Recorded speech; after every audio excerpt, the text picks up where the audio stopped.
Good evening. A somewhat more rowdy crowd than normal. Welcome, everybody. It's lovely to see new faces here tonight. It is April 20th. You are at a regular meeting of the Township of West Milford, the governing body. We'll do away with the formalities first. Please note, in accordance with Chapter 231, Public Laws of 1975, adequate advance notice of this regular meeting was advertised in the Herald News in its issue of December 20th, 2015, and January 3rd, 2016. Copies were provided to the Suburban Trends, the Record, and the Star Ledger, and posted continuously on the main corridor of Town Hall and on file in the office of the Township Clerk. Please also note, in case of emergencies, we do have exits to your left, right, and rear of the building. With that, again, I welcome you all, and I would ask that you join us and rise for the Pledge of Allegiance, please. Allegiance to the flag of the United States of America and to the republic for which it stands, one nation, under God, indivisible, with liberty and justice for all. Thank you very much. As you know, we have a very special evening tonight. In addition to normal township business, we recognize our volunteers, a few special ones. Of course, we're all special for volunteering, but a few that are getting recognized particularly for their efforts, as well as all volunteer groups that submitted and are interested in speaking. So it's going to be an exciting evening. And with that, I'd ask Nicole to do a roll call, please. Councilwoman Eric. Here. Councilman Hensley. Here. Councilman Wagner. Here. Councilwoman Dale. Here. Councilman Severino. Here. Councilwoman Leftover. Here. Mayor Beard. Here. And with that, we'll get right into the fun stuff. The first thing I have is a proclamation for West Milford Day of Prayer. Is there anybody here to accept that?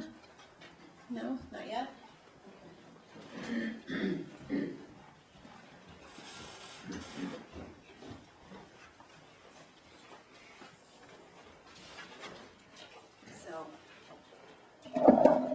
I will read it anyway, and the reason I stepped down is because then I'll go straight into the awards. So this is a proclamation for West Milford Day of Prayer.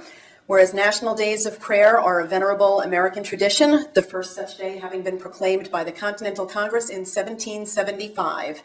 And whereas it is eminently fitting and proper that we in the Township of West Milford observe a day when all in our community may acknowledge our many blessings and express gratitude to God for them, while recognizing the need for strengthening of religious and moral values in our land.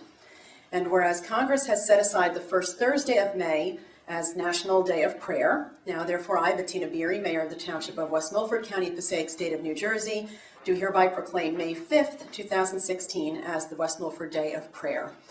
And again, nobody's here for this? Okay. With that, hold on, they got me on a short leash here again.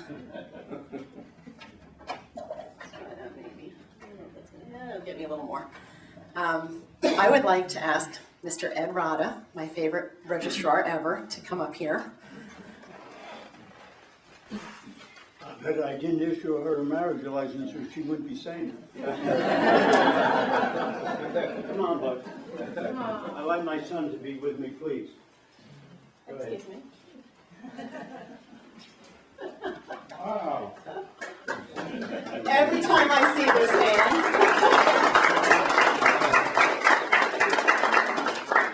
Isn't he the best? Yes. So for those of you who don't know, this is Edwin Rada, also known as Ed Rada. And I have a short bio here that I'd like to read, and then I will pass the microphone to you, Ed, and of course, your son, you said? Yeah. Okay. A little trouble with his voice. He's No, quite yeah, cold. read Okay. the word I have if you I don't told him I mind. back him up. Okay, He gets a little worse. that would be fine. You always had the ability to speak. I'm sure you'll manage tonight, too. Sometimes I get a horse and I stop, so I don't want to do that. I'll have to read it. That's fine. Oh, sorry. So we are here tonight, for those of you that don't know, Ed Rada is the mayor's choice. It's a former mayor's committee that makes the recommendation for the Mary B. Hussey Lifetime Volunteer Award, and he is the recipient this year for 2015. He has 69 plus years as a loyal and dedicated public servant in the Township of West Milford. The Township Committee first appointed Ed Rada to the position of Registrar of Vital Statistics and Secretary to the Board of Health, and get this, on September 19th, 1947, at a meeting held in the Old Town Hall located in the Newfoundland section of the township. Ed operated the Registrar of Vital Statistics office from his home on Canoose Road for many years. Residents went there for marriage licenses and death certificates. After the construction of the present municipal building, Ed moved his office to what is now the museum. Later, Ed moved his office to the Town Hall main building. Ed also operated a luncheonette and paper store when he was first appointed to the registrar position in 1947. To give some perspective to that date, it should be noted that Harry Truman was President of the United States. The cost of a first-class stamp was 3 cents. A gallon of gas, any guesses? 15 cents, not close, 15 cents. And a loaf of bread was a whopping 13 cents. The movie Miracle on 34th Street premiered and, much like Ed, has become a classic. Ed has certainly, that's a goosebump moment, wait a minute. Ed has certainly been a fundamental part of the fabric of our community. Maybe the best way to honor and recognize Ed is to allow his own words to describe how he felt about the people of West Milford as he announced his retirement, which was 9 years ago. And this is Ed speaking, I quote, "As I look back now over the intervening 59 years of my career, I recall many of the people I came in contact with in my capacity as registrar. In those early years, many of them were veterans of World War II. I recorded their marriages, often to the girls they left behind when they went off to war. In some instances, I recorded the births of their children, who today are citizens of the township. In the intervening years, I have witnessed the passing of their parents, grandparents, aunts, and uncles. Now, more and more, I witness the passing of those veterans and their wives, and in some instances, their children." Ed's own beloved wife of 72 years, Almeida, passed away in November 2011. I know, I was there. Ed could not let his retirement in 2006 end his service to the citizens of West Milford. He has since come to Town Hall virtually every day to assist the current registrar on a volunteer basis to serve the community he loves, West Milford. Ed has enjoyed working with a multitude of mayors, obviously over 59 years, elected officials and employees, all of whom have come and gone, except for Mr. Ed Rada. And I quote again, "I have stayed so long because I enjoy the people so much," said Ed when asked why he continues to volunteer. All agree his dedication is respected and admired. Let us all this evening acknowledge that lifetime of service and recognize that Ed will be celebrating his, and anybody want to take a few guesses? Because this is the most amazing part of you. His 99th birthday this summer.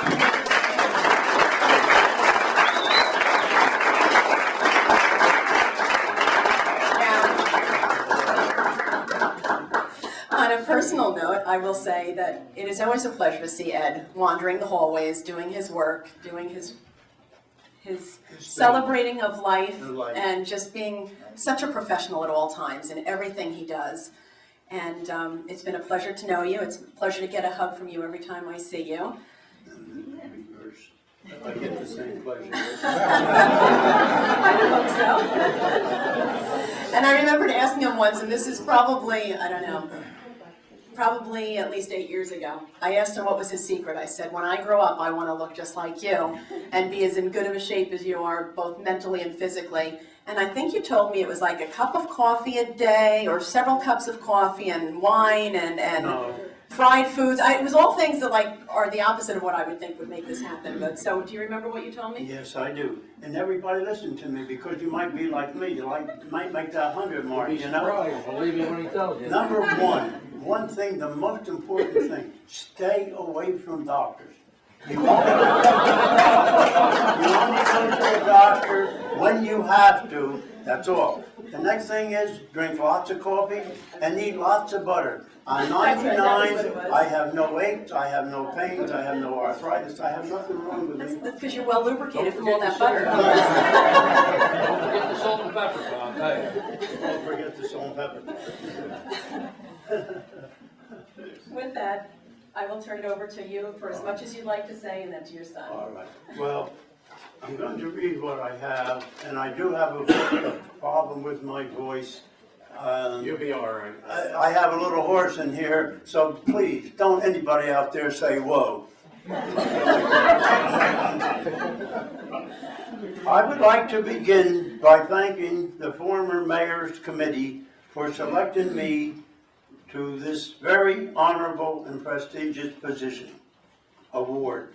I would like to extend a thank you to Mayor Berry, and to this council, as well as all the former council persons, mayors, and administrators that I have had the privilege of working with all of these years.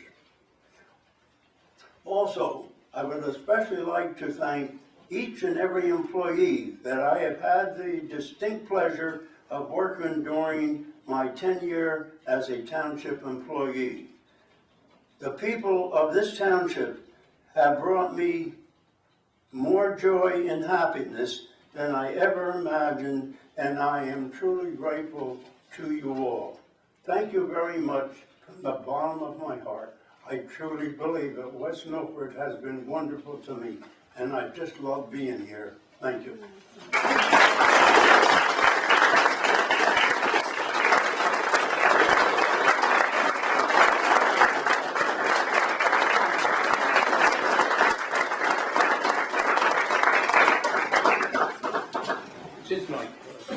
You don't have any stories you want to tell of your father? Well, I can only tell everybody here, you couldn't have actually a better father and mother than I've had my whole life.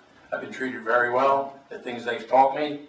I go by, the only one thing I think I'm not gonna do is, he's got all these 69 years, I got 51, so I don't wanna try to beat that record. But thank you very much for coming to see him for this award. And I want you all to know I have a wonderful son, wonderful son.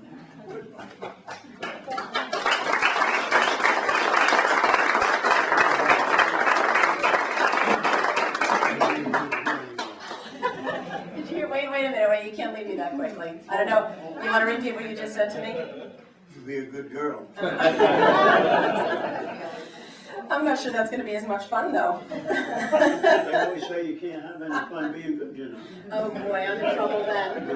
So, we have the award here for you, and I would just like to read it in for the record. It's the 2015 Mary B. Hasse Lifetime Volunteer Award, presented to Edwin Rada in recognition of your many years of dedicated volunteer service to the people of West Milford, and it's issued today, April 2016. God bless. Thank you very much. Thank you very much.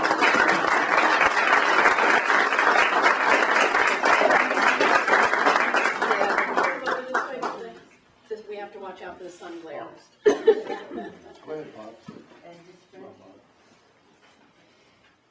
You're still in the sun, put your foot there. Put your camera. Now listen, if I break your camera, it's not my fault. Okay, I'll get ready and close behind. See if you can get it all. That's good. That's good? Go ahead.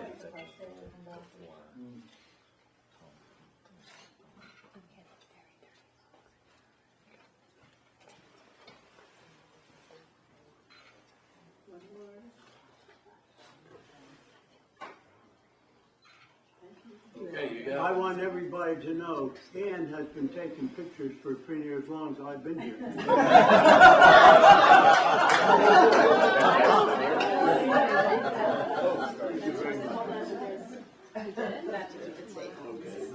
Thanks again, ladies and gentlemen. I appreciate your efforts and your help and your kindness in this week.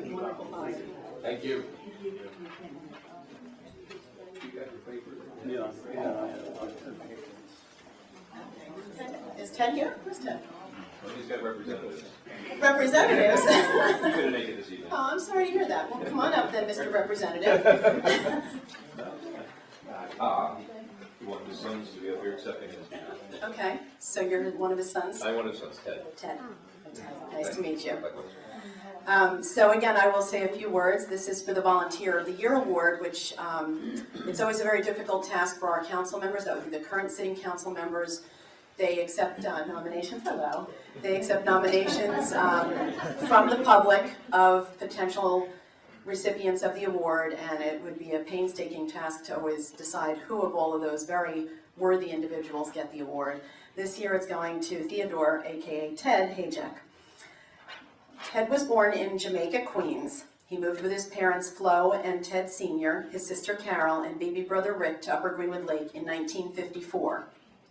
Upper Greenwood Lake had one school bus at that time. He attended Hillcrest, St. Catherine's of Bologna in Ringwood, and with no high school in West Milford, he attended DePaul in Wayne. There was no busing then, so most days, Ted hitchhiked. After graduating high school in 1963, Ted attended and graduated Orange County Community College. He was promptly drafted and served during the Vietnam War as a paratrooper and a decorated sergeant in the 325th Infantry of the 82nd Airborne Division. After serving, Ted graduated in 1972 from Fairleigh Dickinson University with a business management degree. On his last weekend home before ending his service, he met Patricia, who was visiting friends in the area. His Army buddy predicted he would marry her. They did indeed marry in 1970. Ted and Pat proudly raised 3 children, Ted, Jason, and Karen. I know you're Jason. Process of elimination. Each participated in West Milford sports with their father coaching. Each graduated West Milford High School and matriculated at their choices of universities. And both Ted and Patricia have been blessed with 8 grandchildren. From the age of 9, Ted worked in the family general contracting business and journeyed as a plumber with his master plumber father.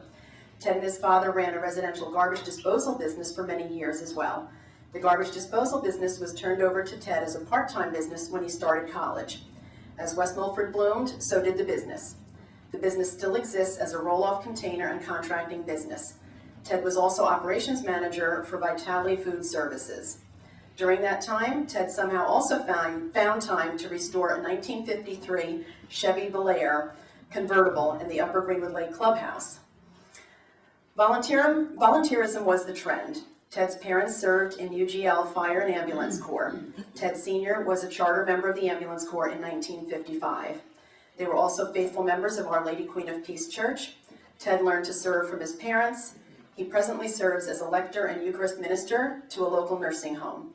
Ted has also been recruited by the Queen of Peace chapter of the Knights of Columbus, is currently a 4th degree knight, and has served as treasurer for many years. After helping out a heart attack call during a blizzard in 1961, the Upper Greenwood Lake Ambulance Corps saw use for Ted as a potential member. He and 2 other 16-year-olds at the time were voted into the Corps in November of 1961. Ted would become one of the original in-house first aid instructors. Over the years, he served as secretary, trustee, vice president, and multi-term president. He is presently the treasurer. Ted did retire from the Corps in 1984. However, upon the urging of a recently deceased friend, Ted rejoined in 2004. Ted pursued the required coursework and became an active EMT. I continually hear the comment, "I'm too busy to join." We are all too busy, and yet somehow the reward gives you added strength to accomplish very much. So obviously he has done a whole lot of volunteer work in this community, both in the religious aspect and in the community health aspect. Do you have anything else you'd like to add about your father? I'm sure there's lots to tell. Well, he gave me a few things to say, but on behalf of my father, I'd proudly accept the award for Volunteer of the Year, so thank you very much. Thank you, council members. Thank you, council members, very, very much for selecting our father for this award. He's not here this evening, as you can see. He had planned a vacation with our mother, so they are deserving some time, or enjoying some well-deserved time away for a couple of weeks. I asked him earlier today if he'd like to share anything, if he wanted me to say anything on his behalf, and he told me that he feels truly honored to be recognized. His one wish is for more people to try to find the time to volunteer. And he, as mentioned earlier by Mayor, the sense of reward that accompanies the service makes it really worthwhile. So thank you very much. Absolutely, thank you. Want to say anything?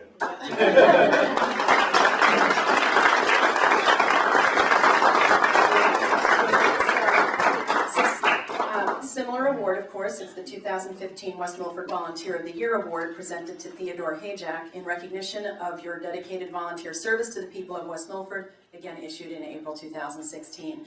I know I personally know Ted. I've known him for years, primarily through the UGL First Aid's Volunteer Ambulance Corps. And I got to tell you, so much energy, so much life, and just very dedicated to our community and in serving us. And I agree fully with his words. You know, you ask a busy person, and that's who will get the job done. And Volunteerism, again, I can speak firsthand, is just, there's nothing that beats that feeling. No salary can ever come close to the joy that you get in doing good from the bottom of your heart rather than for a paycheck. And it makes this community the special place that it is. So let me put this down. I know Ann's waiting for her next photo op. And let me pull that out of the way so there's no trips on it.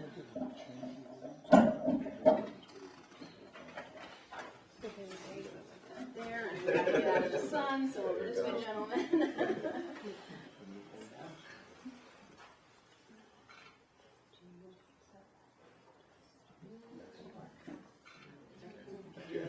Where's Linda? Linda, did you want to grab one? You're okay? Well, this way we didn't have to worry about which camera to look at. That's right.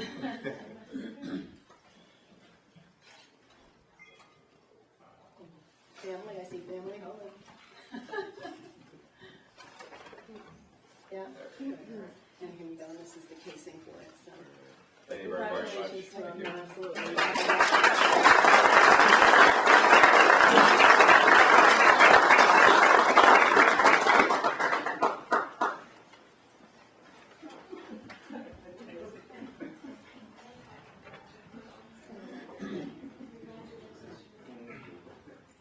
Okay, so again, everybody is so very worthy. Thank you all for your volunteerism. Now that we have that done, we do have volunteer group presentations. At the end of the list, if you didn't pre-register, I will certainly ask if there's anybody else in the audience that would like to speak on behalf of their volunteer organization. In no particular order, other than perhaps the order they came in on, we have the West Milford Rotary.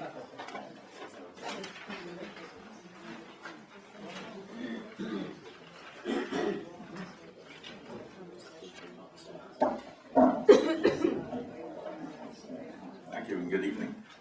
My name is Alan Edelstein. First of all, on behalf of the West Milford Rotary, I'd like to congratulate the two winners. Their awards are very well deserved. And what else can I say about Ed Rada? I think if you were to open up the dictionary and look up the word gentleman, you would find a photograph of Ed there. So, in the years I've known him, he's absolutely an amazing gentleman. So, congratulations, Ed. Thank you very much, Alan. I have to come over and see you more often, right? Okay.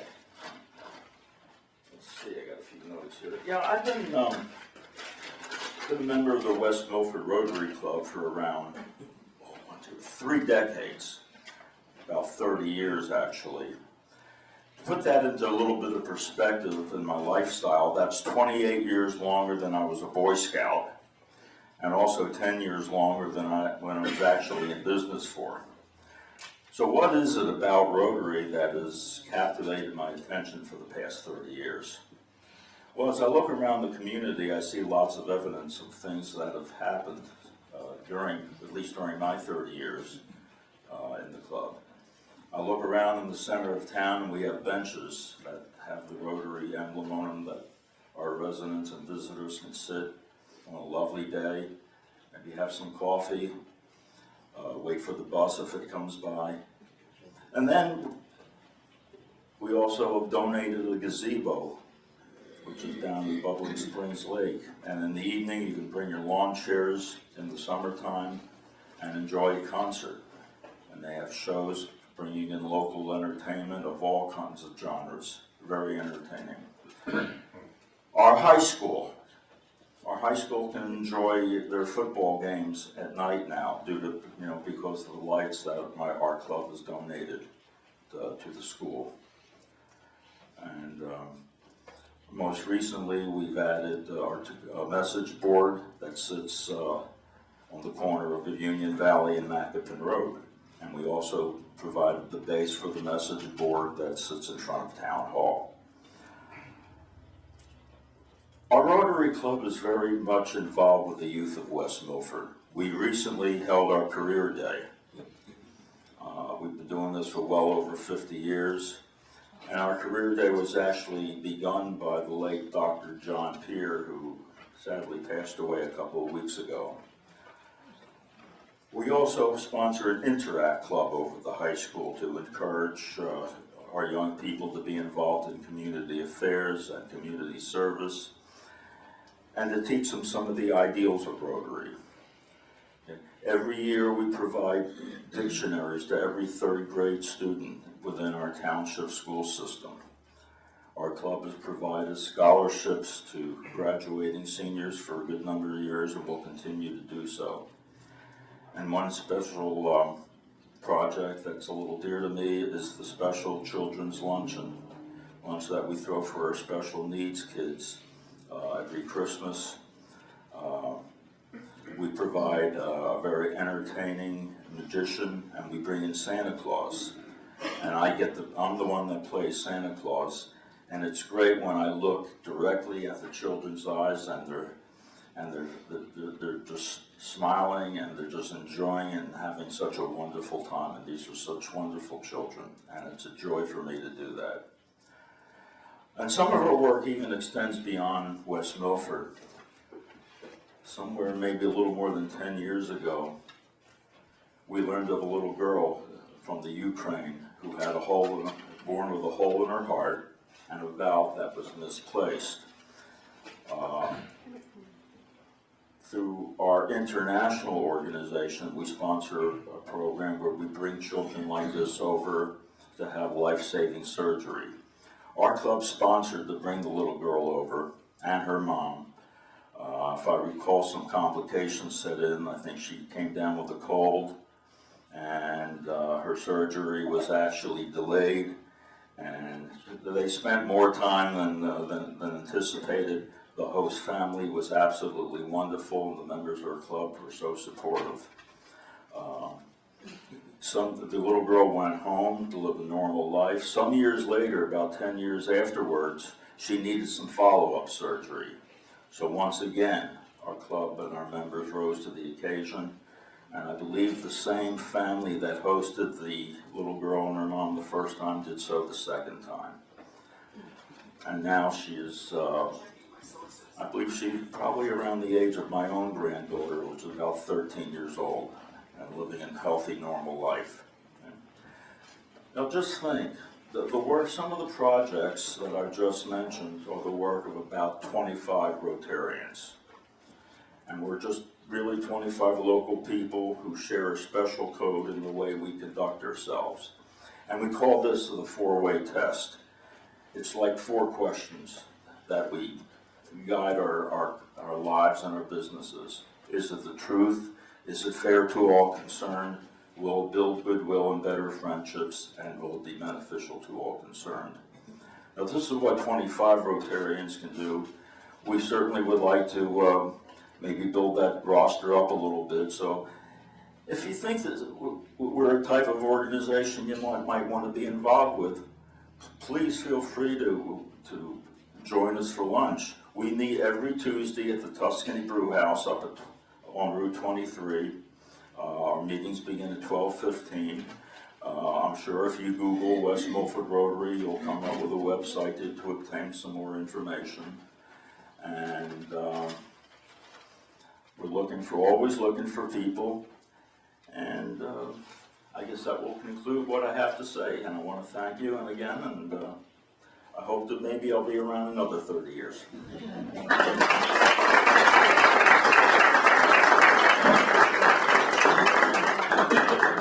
Thank you,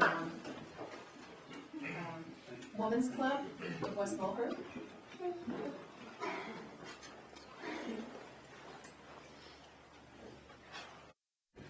Hi, good evening, everyone, and thank you again for having us, and congratulations to our 2 volunteers, the Volunteer of the Year, and to Ed. Thank you very much for all that you've done. I hope that I can get that many years in. I don't know. I've been in the Women's Club for over 15 years. Again, we're a volunteer organization, and I know it says Women's Club, but I just have to tell you this little note. There's a women's club out in the Midwest that actually has some men in it. So we can't be exclusive anymore. So, men, you can volunteer too. Anyway, our husbands do, you know, they help us a lot. So, anyway, we've been a club in West Milford for over 55 years. Our major fundraiser has always been decorating Ringwood Manor for Victorian Christmas, but we've also started doing a Victorian tea, which, by the way, this year we were pretty much sold out and did very, very well. And with that tea, they also get a tour of the manor. So it's a nice event. All the monies that we raise for these things, some of it goes back to Ringwood Manor to preserve that beautiful place, but a lot of it comes right back to this community. We give scholarships every year. We always donate to the first aid squads and to the fire departments, to Bubbling Springs Campership. We've also done some community things. We've donated oxygen masks to I think they went to the fire department. They went to the first aid squads first, and then I think they wound up going to the fire department, so if they could help with pets when they get to a fire to save their lives as well. We helped with the dog park at Pequannock Feed with hand sanitizers. We've done internationally, we've helped with Operation Smile. We have helped with a hospital, Celeste, you would know about this, with Sarajevo, right? With the hospital, we had $100,000 of medical. medical equipment and supplies donated and were sent over there to help them with their hospital. So we've done we stretch out more than just West Milford, is my point. And we have a nice group of ladies. We were down to 8 members. We're now up to 12. So I think that's wonderful. We're getting there. But again, we hear the same excuse. You know, there's no time. We have no time. I don't know where we're getting it, but we spend a lot of time. So here's I thought I needed to do something to get some members. So here's my want ad. See if you agree. Probably this will apply to a lot of organizations. Wanted, women ages 18 and above, no experience necessary. We will train. A small investment of dues of $30 per year, benefits, friendship, sharing, an evening out once per month, or we can all use that. A chance to show your talents and abilities and learn new ones, and I can honestly tell you I've learned quite a lot. An opportunity to better your community, state, and country through shared projects. Our state project that ends this year was NAMI, which is the National Alliance on Mental Illness. We have a walk coming up down the shore in May, and we've raised hundreds of thousands of dollars. We've helped Canine Companions for Independence. We've done the New Jersey food banks. You name the projects. Autism. Diabetes. So all these women together have done quite a lot. So if you're ready to have some fun, make some new friends, and do something positive for our community, you can give me a call, or you can give our membership person, Cynthia, a call, and all are welcome. So thank you very much again for having us, and hopefully we'll get some new members.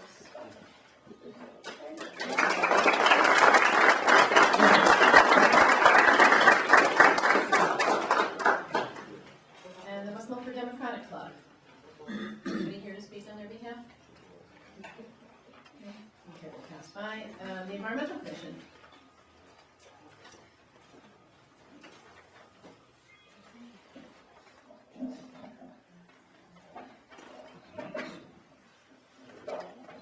We'd like to congratulate the 2 volunteers of the year and the Mary Hasse Award also.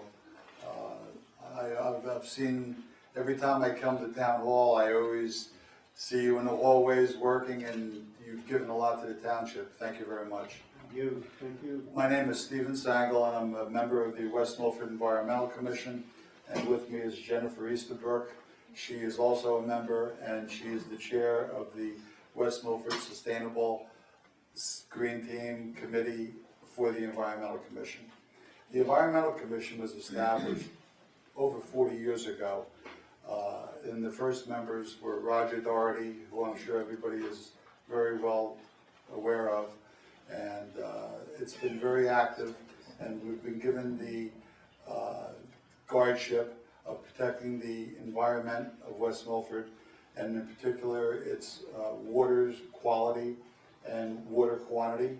And we're also involved in making decisions as far as the planning board and board of adjustment. If there's plans that they think there might be an environmental hazard to, we review their plans and give our suggestions. We are only a commission, and all we can do is suggest. Some of the items that we've been working on this year are one of the most important is the township was granted a $620,000 DEP grant from because of the Tennessee pipeline. So the township has $620,000 that we've been given the duty to oversee through a licensed New Jersey forester. And we're going to be sending bids out hopefully next month, and do start the plantings in the fall. So it's going to be plantings on township property and easements, library, Veterans Park, areas like that. The Streetscape project, we hope we can contribute towards that to take away from the township's costs when they do that project. We also did a community forestry plan this year that was a prerequisite of obtaining the DEP grant.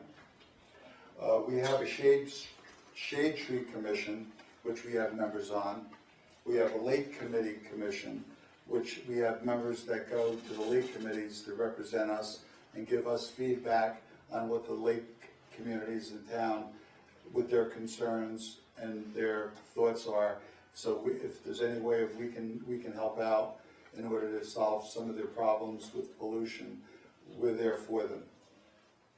Another area is we are involved with the Greenwood Lake Bi-State Commission, and we have a representative that goes to their meetings and reports back to us on that also. We have an environmental contamination committee that deals with, obviously, contamination within the township. They work with the health department, and if there's any problems that we see that are arisen, we make the township aware of it, and we follow up on it ourselves. There's also Jennifer's group, the Sustainable Subcommittee, Green Team, and Jennifer will talk on that when I'm finished here. We also started a new project that should be very interesting. It's going to be the Belchers Creek testing. The mayor and council were kind enough to allocate funds for us to buy a reasonably priced device to measure phosphates and nitrates. And about 10 years ago, our commission did testing along Belchers Creek at various locations, and we have the results of those tests from the nitrates and phosphates, which are usually the byproducts of contamination and pollution from organic matter. So we're going to start doing testing at those same locations April 30th, and actually I believe the township television is going to film, and the Greenwood Lake Commission is going to be involved with us, and the local MUA. So therefore, all the results of these tests are going to be verified by everybody. So if there's a pollution problem with the nitrates and phosphates, we can do further testing and then try to find the source of the pollution. I guess that's about it for me tonight, and I'd like to put it over to Jennifer, who has been doing a great job between the Sustainable Committee, and also she takes care of all the ALF registrations and concessions and everything. She's been doing a great job. Jennifer? Well, thank you, and I want to say thank you to all the other clubs and the awardees out here. It's really great to see a lot of selfless people coming together to benefit our township. So just a little bit about the Sustainable Subcommittee. The main focus around our small subgroup is to certify the township with Sustainable Jersey, and that is a point system that for each initiative, West Milford gets a certain number of points. So our focus is looking at all of the different type of activities and documenting what the township does. so that we get recognition for all of the wonderful things that go around on town. And if we have something that's kind of partially there, we work to fix and pull the gaps together and to obtain points for that. Working with the township, other groups, and volunteer groups throughout the town. So it's just a way to highlight everything, all of our efforts that we're doing in town, and to really highlight this beautiful community that has such great recreational outdoor opportunities. We have 126 hiking trails, so capitalizing on that and putting it into words and to get West Milford on the map in terms of being a green community. So also looking for volunteers if anybody is into research and collecting data pretty much on what goes on in the town. That's what we do. We just put it into a portal and make up rights. And we also have been participating in ALF for the past couple years. We're really wanting to focus on getting interactive children's games with the environment and focus on that. So always need help. So thank you so much. I would just like to add that our meetings are the first Monday of the month, except in December when Santa comes. And they're at 7:30 and they're here at Town Hall. And the public is more than welcome to attend our meetings, and we actually encourage more people to get involved and help whatever they can and gain the knowledge of what's going on in the township. And I'd like to thank everybody, the mayor, the council, the administration, who's been behind us 100% all the way in our endeavors. Thank you. Thank you.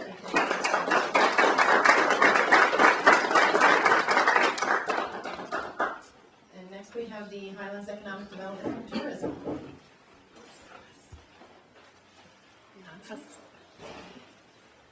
Thank you. Well, I too would like to thank and recognize the award winners. I think it's tremendous that you devote a lifetime to making this a better place to live. Thank you very much for committing that time to us, to our benefit. Thank you. My name is John Sherwood. I am Treasurer and Secretary of Highlands Economic Development and Tourism Corporation. Let me just say how proud I am to be a member of HEAT. We received nonprofit status just 3 years ago, but we've come a long way in a short time. Our founding members met on the Township's Economic Development Committee. Tim Wagner, our chairman, sits on the Township Council with you. He manages the Greenwood Lake Airport and is planning its 16th annual air show right now. Vice Chairman Paul Zarillo runs a promotions company in the city. He co-chairs the Bi-State Greenwood Lake Commission, and I'm beginning to think of him as the scourge of Greenwood Lake weeds. You'll notice in today's Suburban Trends, there's an article about the lowering of Greenwood Lake, which he's been after as far as I can recall, as long as I've known him. J.C. Ringer, Bergen County property manager, also lives on Greenwood Lake, and for years he organized boat races there, and he volunteers with several local organizations. After 17 years here, I'm the newest resident of our group. I'm a territory manager for Trek Bicycle Corporation, as well as an advocate of the outdoors, and particularly cycling. I sat on the board of the New Jersey Bike Walk Coalition and a founding member of the New Jersey League in the National Interscholastic Cycling Association, whose aim is to reach kids using the bicycle as a tool. A main aim at HEAT is to help folks cope with New Jersey's Highlands Act, whose 2 levels of rules and regs affects towns in different ways. The main difference is this sentence: prohibit or limit to the maximum extent possible construction or development which is incompatible with preservation of this unique area. Of 88 Highlands towns, only West Milford sits entirely within that tougher zone. That one sentence changed the lives of every West Milford resident and many businesses, especially local contractors, suffering through the construction lockdown. Additionally, our municipal budget, tax structure, home values, quality of life, all were profoundly changed. The plan rewards West Milford's stewardship of our natural beauty and ample watershed capacity by stifling development and stunting economic growth. So how can we respond to these challenges? He recommends we grow together by working together. With our first event in 2013, we gathered volunteers to renovate and update welcome signs, which show visitors how they can enjoy our area. HEAT is a voting member of the Highlands Coalition, a network of organizations whose aim is to protect, enhance, and restore the Highlands and its natural resources. To educate about its fragile nature, we screened the Highlands Rediscovered documentary. HEAT members donated animal oxygen masks, I guess with you, ma'am, as well, to first aid squads in West Milford and other towns to save the lives of pets that might otherwise succumb to smoke inhalation. At ALF last fall, HEAT introduced the Highlands Card, a shop local program with 130 participating merchants. If you're a local business person seeking local residents, check njheat.org for info. At last fall's second annual Grommet Hike, our first year donation doubled to $1,000.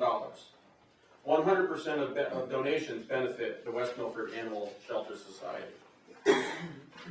With HEAT's annual Light Up West Milford Christmas Decoration Contest, we recognize families who brighten their neighborhoods, but we are especially thankful for the support of local businesses, who annually provide more than $3,000 in prizes, 100% of which are awarded to contestants. We bring a festive air to town center during the Christmas season by stringing holiday lights here in Veterans Park. We know it is appreciated because people often honk and wave as they drive by. We wish to thank Jimmy G's Restaurant in Oak Ridge, whose generous donations provided the decorations. As I mentioned, Paul leads the fight against Greenwood Lake weeds, which would otherwise foul propellers, hinder access by residents and tourists, and reduce the economic importance of the Garden State's largest lake. Just this week, we wrote a check for a scholarship for one underprivileged local child to attend Bubbling Springs Summer Camp. We're about to submit proposals for Passaic County Open Space grant money for local beautification projects. And now, HEAT wants to bring a circus atmosphere to West Milford. To be precise, the atmosphere of the Kelly Miller Circus, presented by Insera ShopRite. The troupe will be here Sunday, June 12th. Advance tickets cost just $6 for children, and a family of 5 less than $50. Visit the njheat.org for ticket information. At even less cost, and that is $0, the circus invites people to come out during the day and watch them turn a bare parking lot into an exciting circus in just a few hours. We wish to thank West Milford Shopping Center in Hewitt for allowing the circus to use the space. At HEAT, we love our town, we love its natural beauty, we support the cause of preserving its natural resources, and we work hard to deepen a sense of community here. For more information about HEAT, log on to, you can say it with me, njheat.org. Thanks very much. Thank you, John.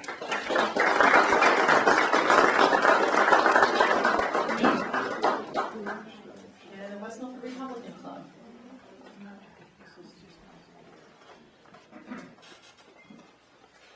Good evening. Can you hear me okay? Good evening, everyone. I just want to say congratulations to Ed and Ted on your awards. Thank you very much. You're welcome. My name is Jackie Bojar, and I am the president of the Republican Club. And I just want to take this opportunity to present our club's mission and direction to the public. The West Milford Republican Club was recently reformed after quite a long hiatus, and we have grown in our membership over the last few months and are looking forward to having additional members of our community become part of our group. Our club's mission is to promote the conservative values of the Republican Party of West Milford. And we're going to go into the community and we're going to start participating in outreach projects, and give back to West Milford. And I think that's about it. We're pretty new, so that's what we're starting to do for volunteerism. So I want to thank you. If anyone has any questions, they can reach us on a Facebook page that we have. And we changed our meetings to the first Monday over at Mementos if anyone is interested. Thank you. Thank you.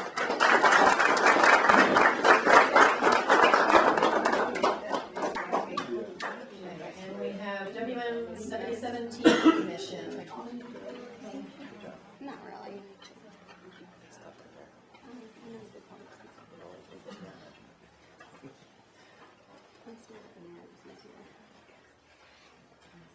Hi, and congratulations, Thank you, Ed. Thank you, sir. Thank you. I should be so lucky. I hope God gives you the opportunity. I hope so too. Actually, I'll take it from anybody. Anyway, good evening. I'm Bob Nicholson. I'm the chairman of the West Milford Tuesday Commission. I want to say a little bit about us, and I want to tell you introduce our commissioners, for those who may know him or don't know. There's Nate Bedford, Michael Dygos, who's filming tonight, which incidentally has won a film competition from the State County Film Festival for a documentary he did on the 100th year anniversary for Frank Sinatra. Jeff Belafonte, Edwin Gonzalez, and Peter LeBate, and Ruth Ann Makita, who I'd like to congratulate for her excellent and relentless work for her outreach committee. She's bugged everybody until they gave in. Our volunteers, Scott Newton, Gary Steele, Doris Aronson, and Anna Egan, who all contributed to where we're doing. And also the groups that helped us, that have been submitting material, the Women's Club, I liked your tea, it was really nice. It was really good. It was fun. John Adesi from the Elks, William Santos, Highlands Family Success Center, Ricardo Pino, the library, Tim Ropeman and Marlene Terrion from Community Services and Recreation, and the West Milford Camera Club, whose excellent photos, added to the backgrounds for community bulletin boards. Now, it's all well and fun, and everybody thinks it's fun you're putting on shows. But there are also problems that we deal with, and one of them as a member of JAG, which is what they call the Jersey Access Group, of over 65 pay stations in New Jersey. We have similar issues and we all work together. Some of the problems are, and some of the things that we're going to be working on, is emergency communications. New Jersey will be among the first states using the FirstNet and will become the model for other states. The service will feature shared cellular lines for emergency alerts. It's going to be even a more intense 911. The data lines will be a joint effort between government and corporate.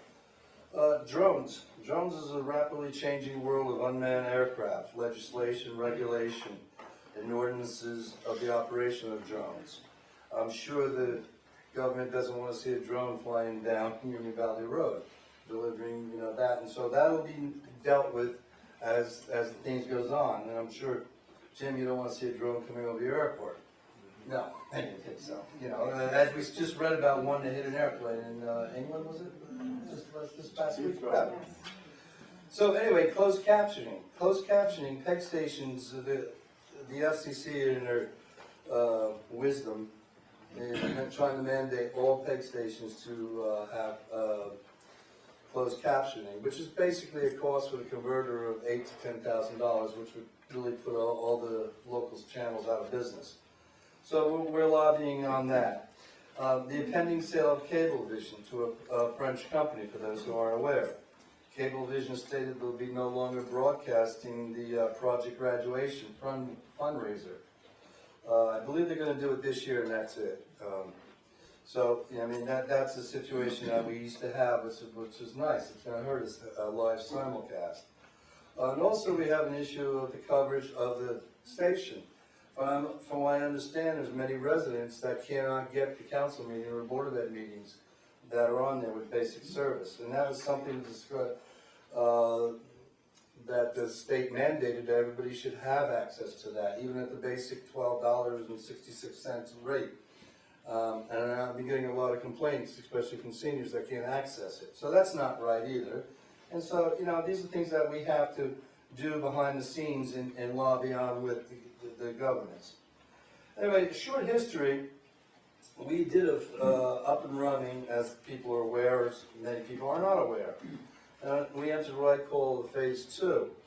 We're on 6 months as a commission, and have already we received 4 awards for some shows we produced. The CBBs have been met with great enthusiasm by the local civic groups, and we appreciate that be able to broadcast community events that's coming on.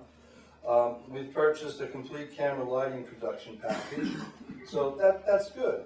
And currently, we instituted a new station branding ID before the programs. If you see it, welcome West Milford 77. So I'm pretty excited about that. We're working with the high school on future sports programs, and we're just about completing our fall 2017 schedule and rolling out new shows to showcase on a channel, and we hope to have an official launch in the fall. September, October. Applying for grants and underwriting for monies so we can add on video on demand.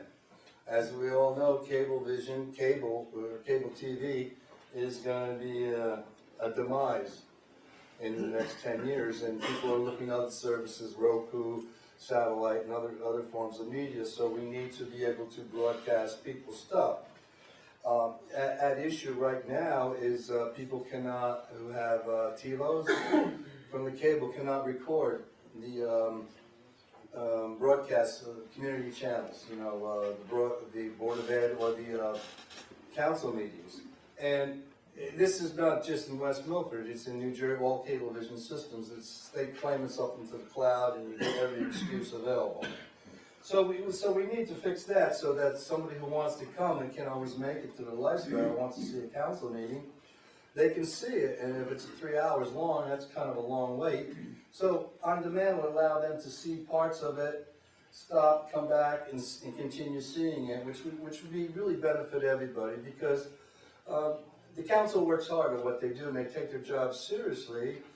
And, you know, and it's easy to poke fun at what they do wrong or what they do right, but you know, when you see what they do, then you know, I think all the residents would have a better understanding, and it's our responsibility to present that to you, and everybody should see a meeting in the Board of Education, what really goes on, rather than read a condensed version on the newspaper, you know, because you know what news is.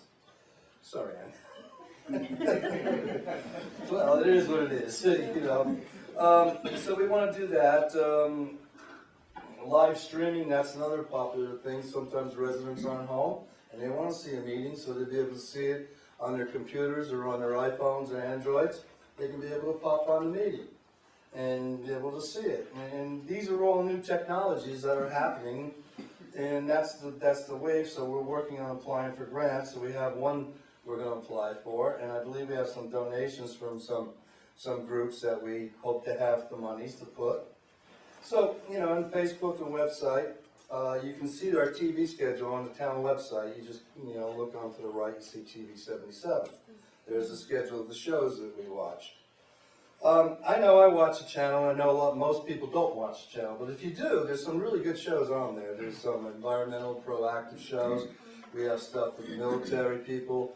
You know, we portray. We have a classroom close-up, which, incidentally, they have filmed about 5 episodes in the West Milford school system. So it's really nice to see your local teachers on TV.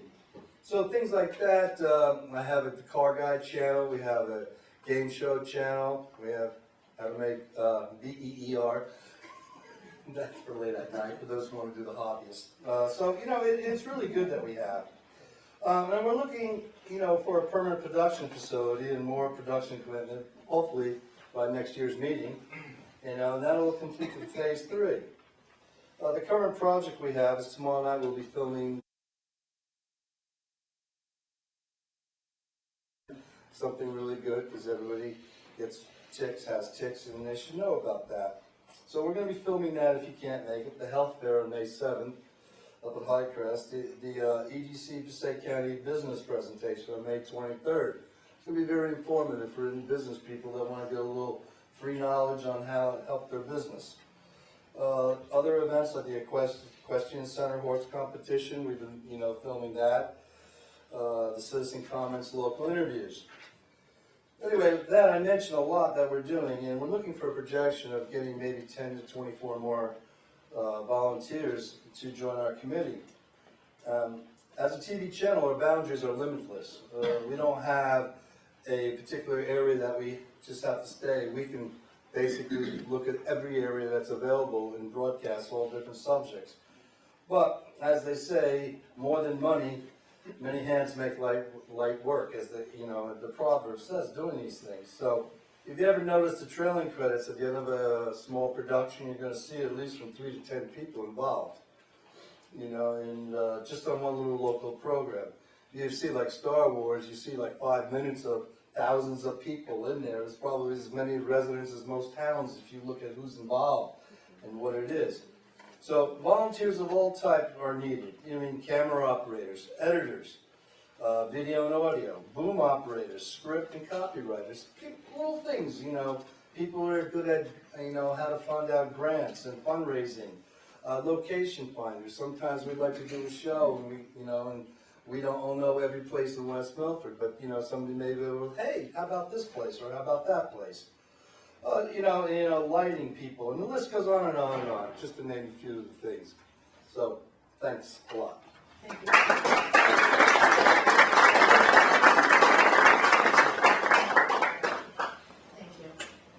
And a place very near and dear to my heart. I've been a board member and leader there for 23 years now. Paul is here to represent the West Milford Animal Shelter Society.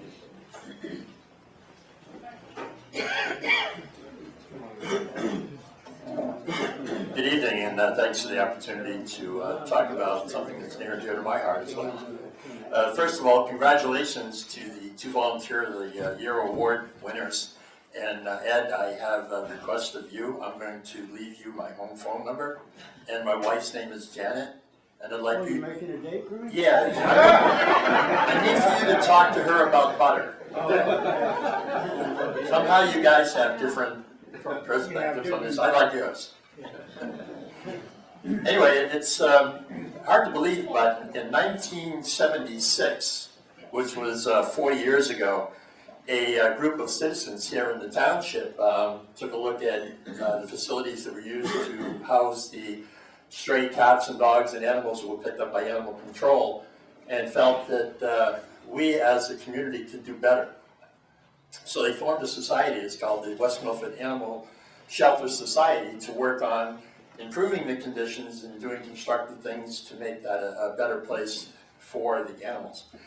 Over the years, they grew it from a small facility into a state-of-the-art shelter, where in 1994, I believe it was, they took complete control of the shelter from the township. We are a 100% volunteer organization. Nobody gets paid.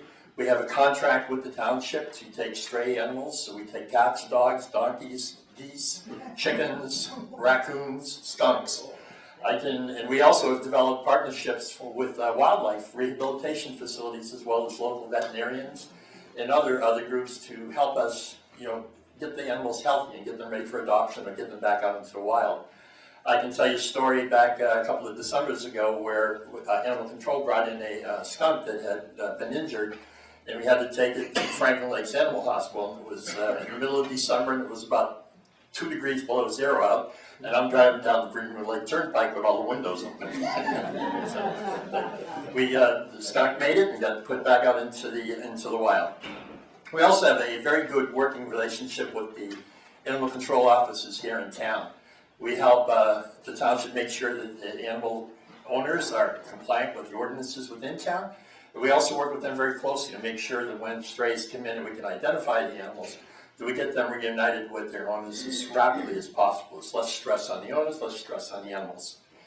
What do we do there? We shelter animals. We have established liaisons with local veterinarians for low-cost spay and neuter for the residents of the township. We also started and pioneered a trap neuter release program here in town, where feral colonies, before they used to pick up the cats and they would destroy them. Now, a lot of people wouldn't tell us about the colonies because they didn't want that to happen. Thank God the state of New Jersey recognized that was an issue and came up with a policy where we can trap, neuter, and release, where you spay, you neuter, you bring the cats back to the colony, and over the course of time, the colony dies out very rapidly because they're not reproducing. We feel that we have reduced the feral colony here in West Milford significantly. Support from the community is outstanding. We have kids now where the latest craze in birthday parties. Children have birthday parties. Instead of bringing gifts, they have their friends bring donations for the animal shelter. They bring food, they bring toys, they bring blankets, they bring beds. And they all show up at the shelter and they get their picture taken. They wind up on our Facebook page. And it's a lot of fun. We've had, since I've been there, at least a half a dozen Eagle Scout programs where the Scouts have come down and done projects for us to help us, do a better job of serving the community. The volunteer opportunities at the shelter are outstanding. We have roughly about 120 volunteers now. They range anywhere in age from 9 to 90. So there's really, we have young kids that come in with their parents, they read to the cats. They actually come in, they'll sit on the floor, they'll read to the cats. After within 15, 20 minutes, those kids sitting there, you see the cats come out and just stare at them. It's just simply amazing. And there's another health benefit to it that you can add this to your list. I work in corporate America, and my last week was horrible. And I had an equally horrible week at the shelter with a lot of stuff that was going on. But I went in on Sunday afternoon, and there was this young girl, she's about 9 years old, her name is Hannah, and she was with her dad reading to the cats. And after they got through reading, she came out, and her dad says, Hannah has a question for you. And I said, okay, Hannah, what's up? And she says, I want to know what happened to Sparkle. And I said, you mean the cat Sparkle? And she says, yes. And I said, well, Sparkle's moved into the back room. And then she asked me about another cat. And I told her that that cat had gone out for adoption. Well, I can tell you, I think my blood pressure dropped about 20 points just having that conversation with that little girl about an animal. So, I mean, and the other flip side of it for you, that, your domestic partner, I'll use that term, doesn't like you playing with the dog, it doesn't like you playing with the cat. Do it together at the animal shelter. That way you can play with the cat, you can play with the dog, and you're sitting there going, what a nice guy. A lot of us, we have a lot of couples that do volunteer together. It's a great way to socialize with, meet new people, and lower your blood pressure, and do a great service to animals. So we're open 7 days a week. Come on down, grab a volunteer app, and we'd love to have you. Thank you for the opportunity. Thank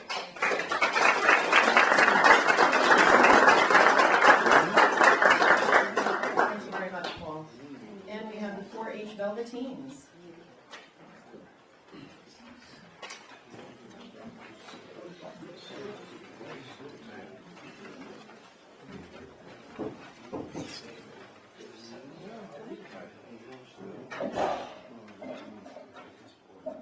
Alright, hello everybody.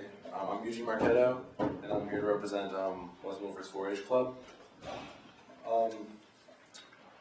4-H is a community of young people across America who are learning leadership skills, citizenship skills, and life skills. I'm fairly new to the group, and it's like quite an honor, already representing the group tonight, and just the message that the messages we try to spread throughout the town is it's a good thing, and I'm glad to be part of it. So I'm going to hand the mic over to our Vice President, Brendan Egger, and he's going to read the group's motto.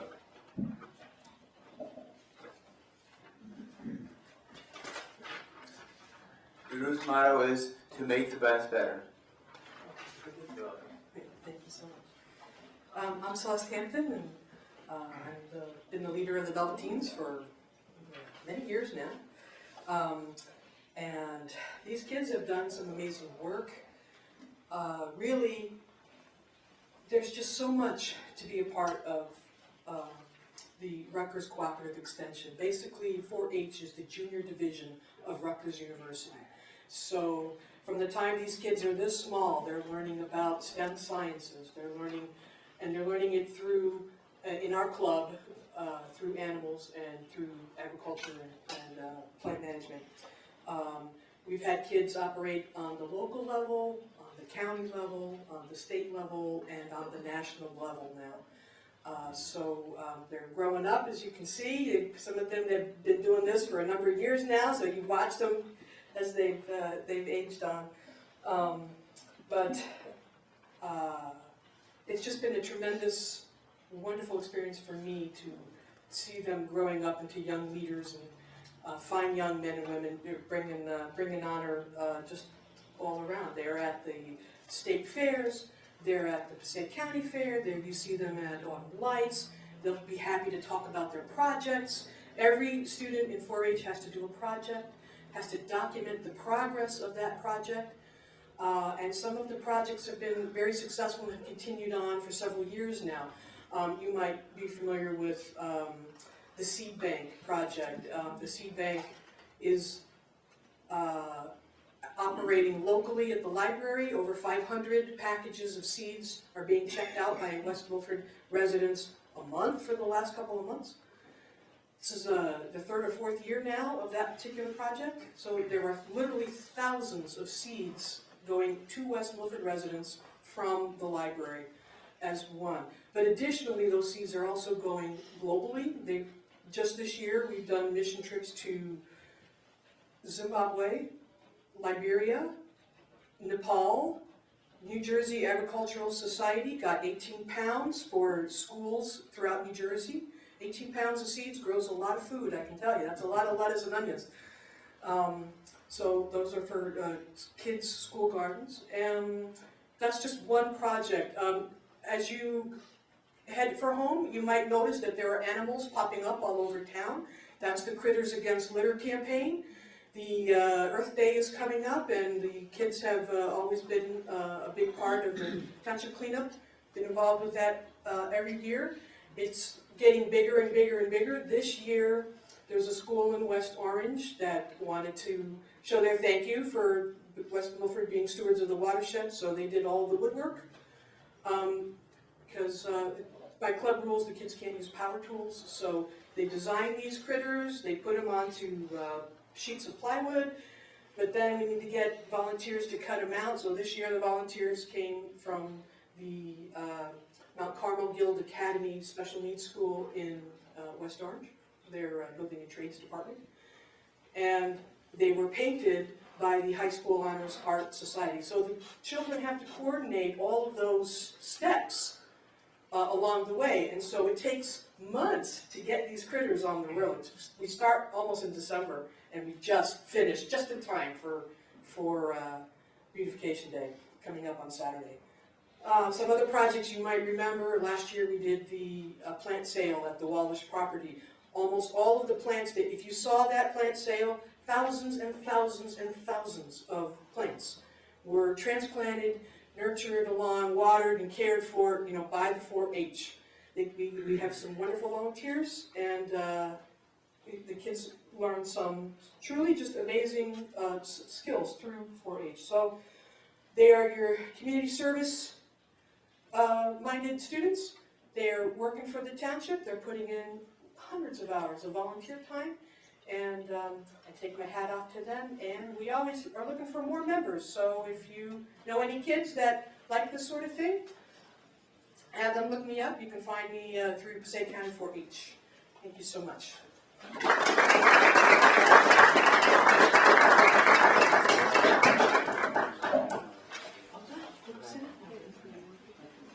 Thank you very much. I saw in between, we definitely had representatives from the West Milford First Aid Squad and Search and Rescue, but it looks like they left again. So is there anybody still here? Oh, are they outside? Should I go out and see? John, you want to? Yeah, we'll check. And then while we're looking for them, is there anybody else here that would like to represent their organization? Okay, then what I'd like to also mention, because it is related to volunteerism, it was briefly mentioned, we do have Beautification Day, our annual Beautification Day. It's this Saturday. It's a great opportunity to volunteer for your community, clean up our streets of all the litter that unfortunately people are still putting roadside. And you should register in advance simply because we do hand out all the supplies you need, garbage bags, gloves, etc., t-shirts.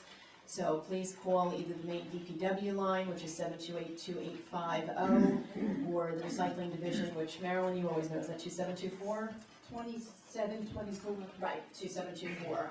So 728-2724 for the recycling, or 2850-728-2850 for DPW. Either way, you can get registered. You can either pick a street if it isn't already being taken care of by somebody else, or get assigned a street that we know is to be particularly filled with litter, and you will get free supplies in order to do so.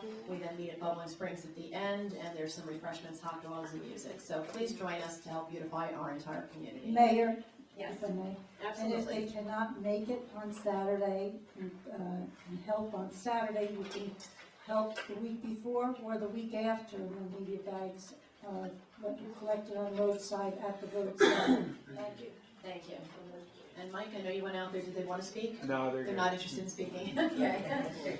Well, I think it's clear we have many, many more volunteers that obviously their organizations either couldn't make it tonight or chose not to come. But first aid, fire, I mean, there's just, I think last I looked, we had over 50 different organizations for various different kind of venues, and pretty much everybody has helped in some way, shape, or form in this community. So if you didn't hear anything of interest to you tonight, please check out the township, and I think we have it at the westmilford.org as well as westmilford.com, which is the chamber's website. There might be listings there. You could also check with your local churches, but there's always plenty of opportunity to volunteer, and everybody would welcome your help. So thank you very much, everybody.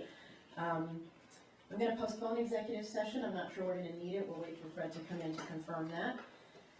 So I don't know if we'd love to have you stay for the rest of the meeting, but the volunteer part of the meeting is over. I presume that's why many of you are here, so feel free to sneak out.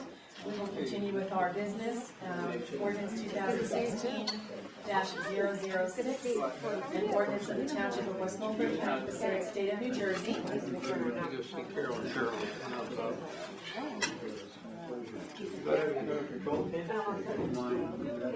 Well, I'm hanging right in there as long as I got her by my side.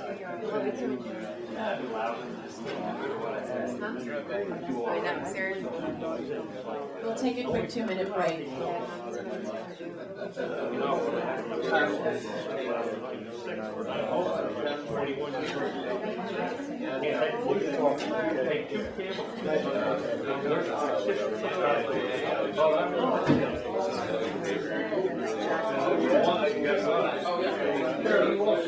You got everything under control? I just came to say hi.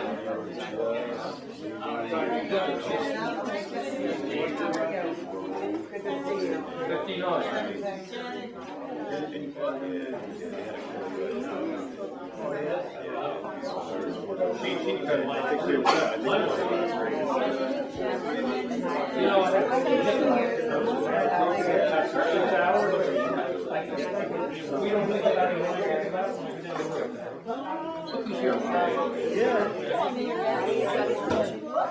All right? That's what he does when he gets out. You know why I do that? When you first get up, that's what I'm doing. Slowly get you guys, that's what he does. Because if you don't, you're either listening to me or Very nice, that's what I said. She must be working. Thank you very much. oh, yeah, you know. Bye, thanks for coming. Thank you. I enjoyed it, and he was wondering whether I was going to come or not. I didn't tell him. You were coming. Who are you kidding? No, I didn't tell him. Thank you very much for I'll see you.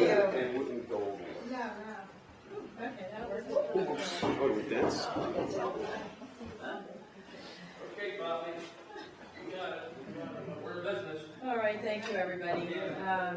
We're reconvening at 7:54, a little bit more than a 2-minute break, but we have ordinance 2016-006, an ordinance of the Township of West Milford, County of Passaic, State of New Jersey concerning salaries and compensation for special police officers. This ordinance was introduced on March 16th, and we are opening up to the public at this point in time strictly for this ordinance. Is there anybody here that would like to discuss this ordinance? Seeing no one, move to close the public. Second. Thank you. All in favor? Aye. Thank you. And would anybody like to move this So ordinance? moved. Second.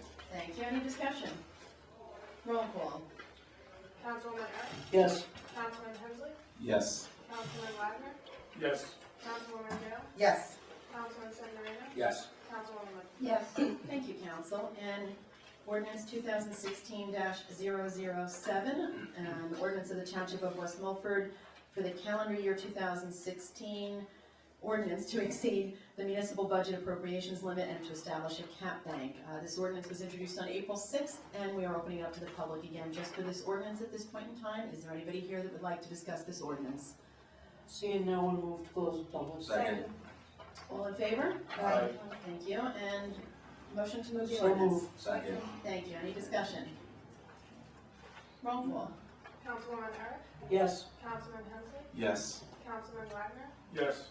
Councilwoman Dale, Yes. Councilman Severino, Yes. Councilwoman Wood. Yes. Thank you, council. And now we are opening up to the public for any matter you so choose. We do ask that you state your name and address at the podium. We do have a limit of 5 minutes. We ask that you be respectful at all times. And if you're heading towards your 5-minute mark, I will try to motion to you. That would indicate that you should try to wrap up your comments. And at this point in time, I'll ask, is there anybody here? Yes, sir. Go ahead. Hi, my name is Francis Smith of 107 Dr. Hollow Road.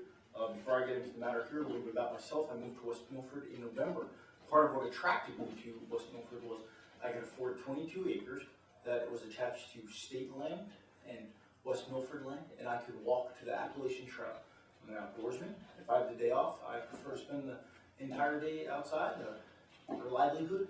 I'm a captain in the United States Army. Okay, so the reason I'm here today is publicly I would like to address something that I can't seem to get the police to address publicly. Saturday, 16 April at 5 p.m. on my property, my wife was struck by two children, maybe adults, I don't know, on dirt bikes. There were 4 of them total. They were all trespassing. The third one stopped to ask her if she was okay. There was actually a police officer present because we called for trespassing. So my wife was struck by the first bike. Second bike went past. Third bike stopped to ask her if she's okay. The police officer was at my house. We ran down the hill, and in the presence of one of your police officers, my wife was struck again. So the same child that was asking her if she was okay could retreat. Today, 4 days later, was the first time a detective showed up at the house. Apparently now there's an open investigation. That Saturday night from the hospital, I called the police and I asked, I said, hey, I see your Facebook page. You put a lot of information up there about road closings, about shoplifting, about burglary. Can something be put out about this? I was told, you'll have to wait until Monday when someone's here that manages that. Now, I've seen posts on there on Saturday and Sunday. Monday comes, I call. No, you have to see, I forget his name, he's the acting chief of police. Tuesday, I had an opportunity to meet with him. I was told he would take for action, get back to me. It's now Thursday. Maybe things don't move as quick as I would like, but I'm still yet. There's a crime that's been committed, and they're not willing to publicize this. My guess is, from looking at the news, that there's a large ATV and dirt bike problem in West Milford. And I view this as, this is the town police not wanting to admit that there's still a continued problem. So here's what I'll say. Kids need a place to ride bikes. I don't know where that place is, but next to me, the town may not be aware of this, you guys operate an illegitimate ATV park. There are 64 acres next to me that is owned by the Township of West Milford. You can commonly access it by going to King Arthur, the end of King Arthur. If you want to see pictures, I'll be happy to show you pictures of jumps. It looks like it's built with equipment. Town administrator also has pictures, so if you need them, you can also go to her. Every day, I'm outside. If I'm off Saturday or Sunday, I'm outside all day. I have 15 to 30 trespassers coming through my property. I am advised by the acting police chief, town administrator, that I should not confront trespassers. I'm also advised when I see them, I call, because I want a record of this. I call saying there's people trespassing. Every time I ask, can the police respond to my backyard, my residential house? And you know what I'm advised? Oh, no, they cannot. And then when I meet with the acting police chief, I asked him about this, and I was told if conditions are correct, they can. Because it's a resource thing, which I understand. But in over 21 calls, conditions have never been correct. So basically, I am supposed to be a sheep on my property. I cannot use it out of fear. My wife has been assaulted. I have actually been assaulted by walking on my property. This is what happens. So though I'm new here, I've been very sad so far since I've been here. Many police have come to my house. An overall majority have been great. There are 2 police in particular that are very sympathetic to the ATV riders, and almost I feel like I'm being viewed as an enemy.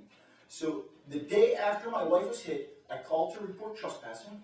He comes to my house and he tells me, you should be careful going down there. Don't take the law into your own hands because you see what happens when you try to do that. So his accusation is that when my wife was assaulted in the presence of a police officer, that she was taking the law into her own hands. Actually, what she was doing was the police officer advised us we should look for locations to put large rocks in an attempt to block them. Because obviously the town, where all the people that come on my property trespassing, or either coming to the illegal ATV park or leaving the ATV park, they can't put rocks up. So then the burden becomes on me, the landowner, to do this. So my wife, while she's following the police officer's recommendation and looking for a place to put rocks, you know what happens? She gets struck by 2 bikes. Okay? It's a very unsafe condition, and I feel like nobody is listening to me, and then nobody really cares. I also feel like I've been marginalized when I meet with the town administrator and police, and I bring up that I have a significant problem because of the traffic of these bikes with ruts, erosion, tree roots are being exposed. Okay, I'm trying to get assessed as a tree farmer, whatever I have to do to attempt to lower my taxes in this town. And the forester has noted this as a potential issue. But the biggest issue is the noise pollution. It is what always drags me, down there. So I really ask, if I am not allowed to confront people, and the police, only if conditions are right, and conditions have been right over 20 times, what is going to occur? It's clearly been acknowledged. The acting police chief told me this has been a problem over 30 years. What I've been offered so far is that a policeman is going to sit down there for 3 hours on Saturday. And 3 hours is a very small window of the amount of time of people that are coming through. So, I mean, at this point, I don't know what to do. My land is essentially unusable to me. So, I'm here to make sure that's publicly known. If anyone has any information about my wife being struck on Saturday, 16 April at 5 p.m., you should call the West Milford Police. I would prefer this to be published to the public during Facebook, but we seem unable to do that. Thank you very much. Thank you. Thank you. Anyone else? In the corner. No, oh, sorry. Mr. Steele? No, I defer. You'll both get a chance, so I was waiting for you. that's the way I understood it, but either way, if it goes up, we'll call as well.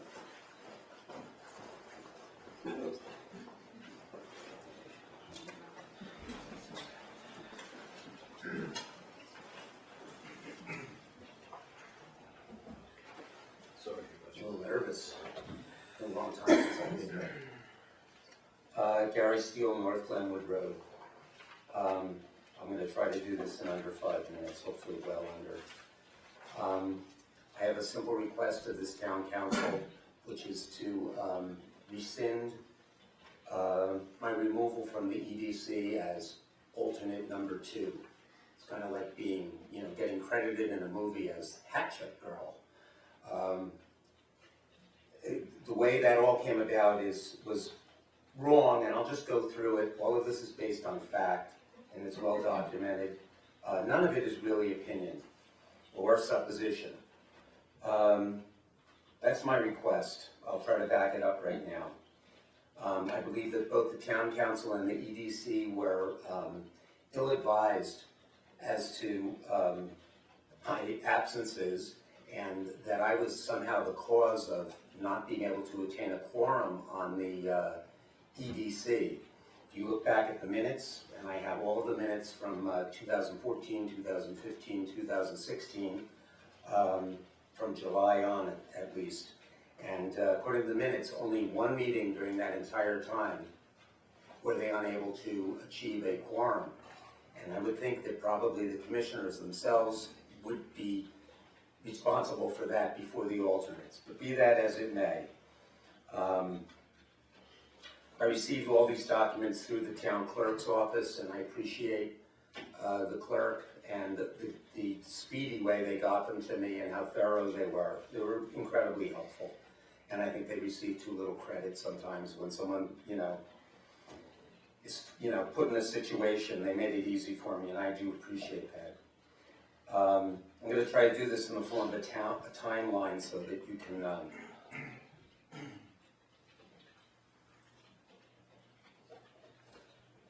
excuse me, so that you can understand exactly what happened.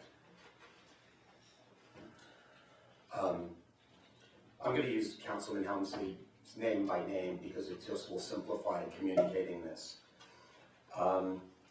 Councilman Helmsley, back in March. If you're going to use my name, it's Hensley. Hensley, yeah. Okay, thank you. Mine's Steele. Very good. My phone number is in the book. My email address is well known. Councilman Hensley, and I appreciate that correction, it's the most important thing going on right now, requested an emergency meeting of the EDC. This was brought on by Councilman Hensley.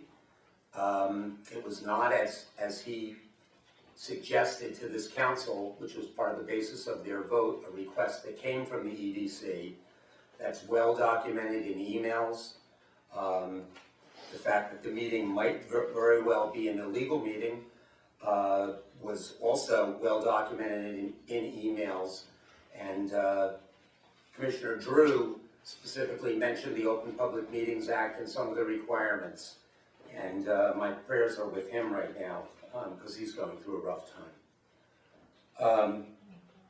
Ostensibly, the reason for the emergency meeting was the EDC was having difficulty attaining a quorum. This simply wasn't the case. As I said before, in spite of this, an emergency meeting was scheduled, and everything about that meeting was illegal. If you understand this, and I know Fred knows this, and he probably can quote it, NJSA 10:4, yada, yada. To have an emergency meeting, there's a really high standard.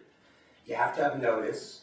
The notice has to contain time, place, location, the exact nature of the meeting, and if action is going to be taken. It has to be published, not just with the clerk's office. It has to be published in 2 newspapers. You have to invite all the members of the commission, and the public is invited. This actually has to do with the public being notified. None of that happened. An attempt was made which didn't even identify the location of the meeting. So it's about as illegal as an illegal meeting could get. And you're really not allowed to exclude members. The other thing about emergency meetings is, and this is from the law, and Fred, correct me if I'm wrong, because I did this from memory. To have an emergency meeting like this, the matter has to be of such urgency that the business could not be taken care of at a regular meeting without substantial harm to the public good. Alternate 2 really had to be out of there fast, apparently. I went over the place and time. So that meeting did take place, illegal as it was. And Councilman Helmsley made a good case based on no evidence at all, didn't even bother to look at the meetings and the minutes, saying that I had never attended meetings, or maybe I only, well, let me just stop you there. I'd like the ability to just finish this statement. I haven't been here in a year, and if we're going to rush through it, I'll simply send you copies of everything and the appropriate paperwork. Before we ask the council to extend your time, do you know how much more you need roughly? Try to do it in 2 minutes. Okay. It may go to 3. Council? Okay. Sure. Is that all right? I appreciate that. Thank you. Procedure. Thank you. You won't see me again. By the way, I found out about all of this on WM77. It's kind of an irony there.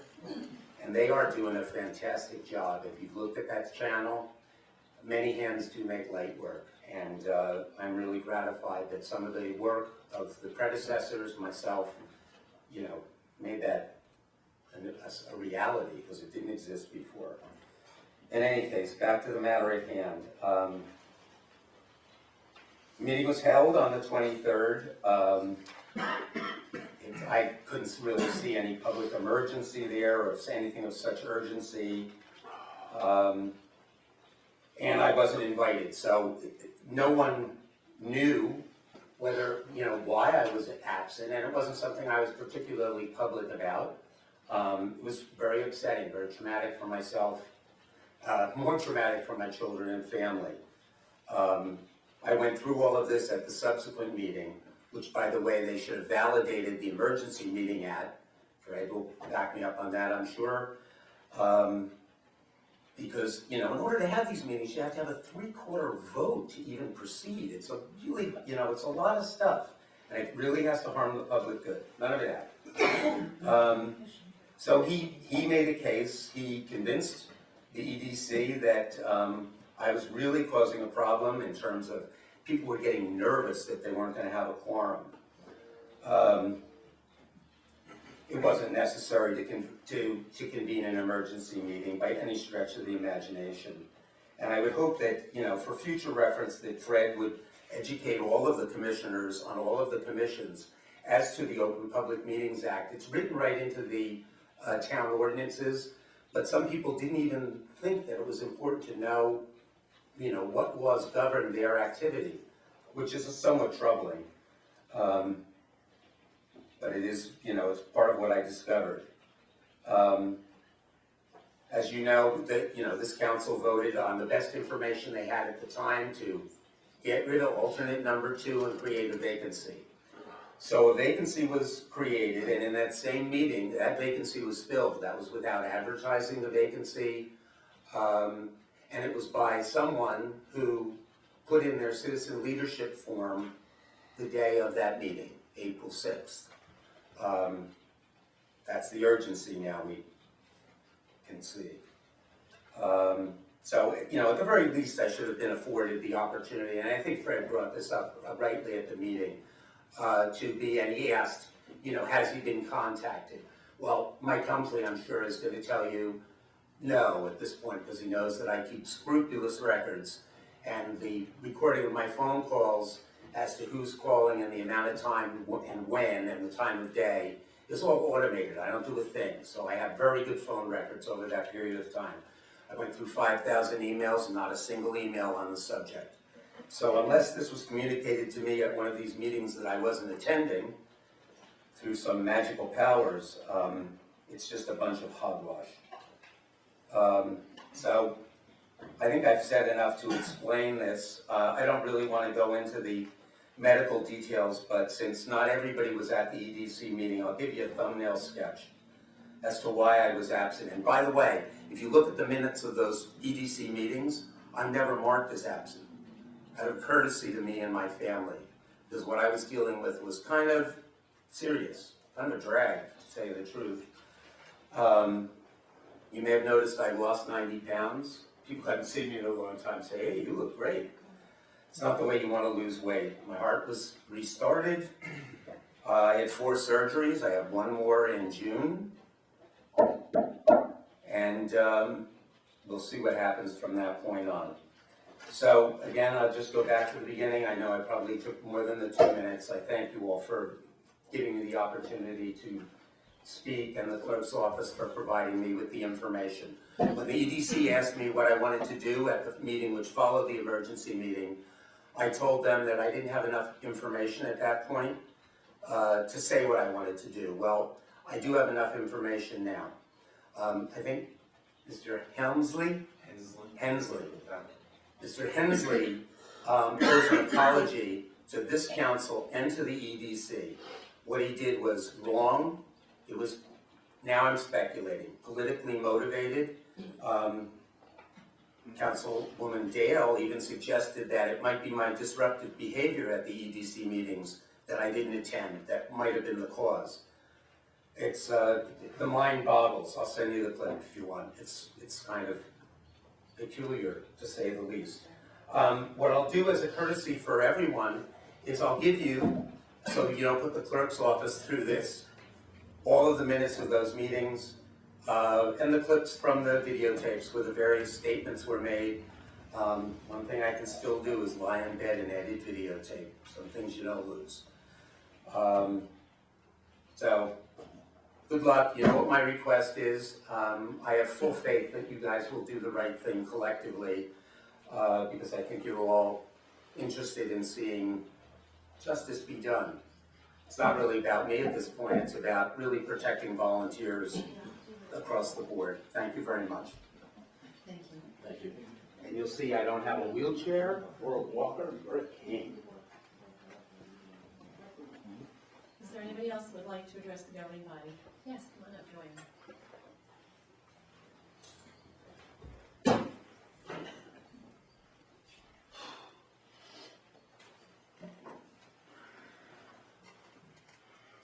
Hello, my name is Joanne Blum, and I'm from Newfoundland and the EDC chair.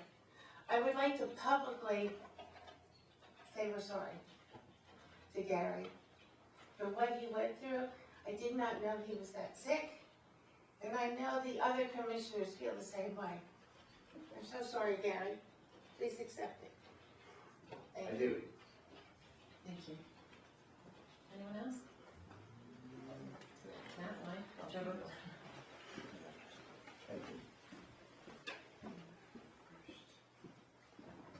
Michael Gerst, Hillview Court. I just want to follow up what Joanne said. Also want to apologize to Gary for what he went through. It was totally inappropriate. No apology necessary. I'm sorry, man. Also, if there's any way to negate that meeting and just roll it back, that's, from my point of view, that'd be the best way to go. It was just total injustice to them.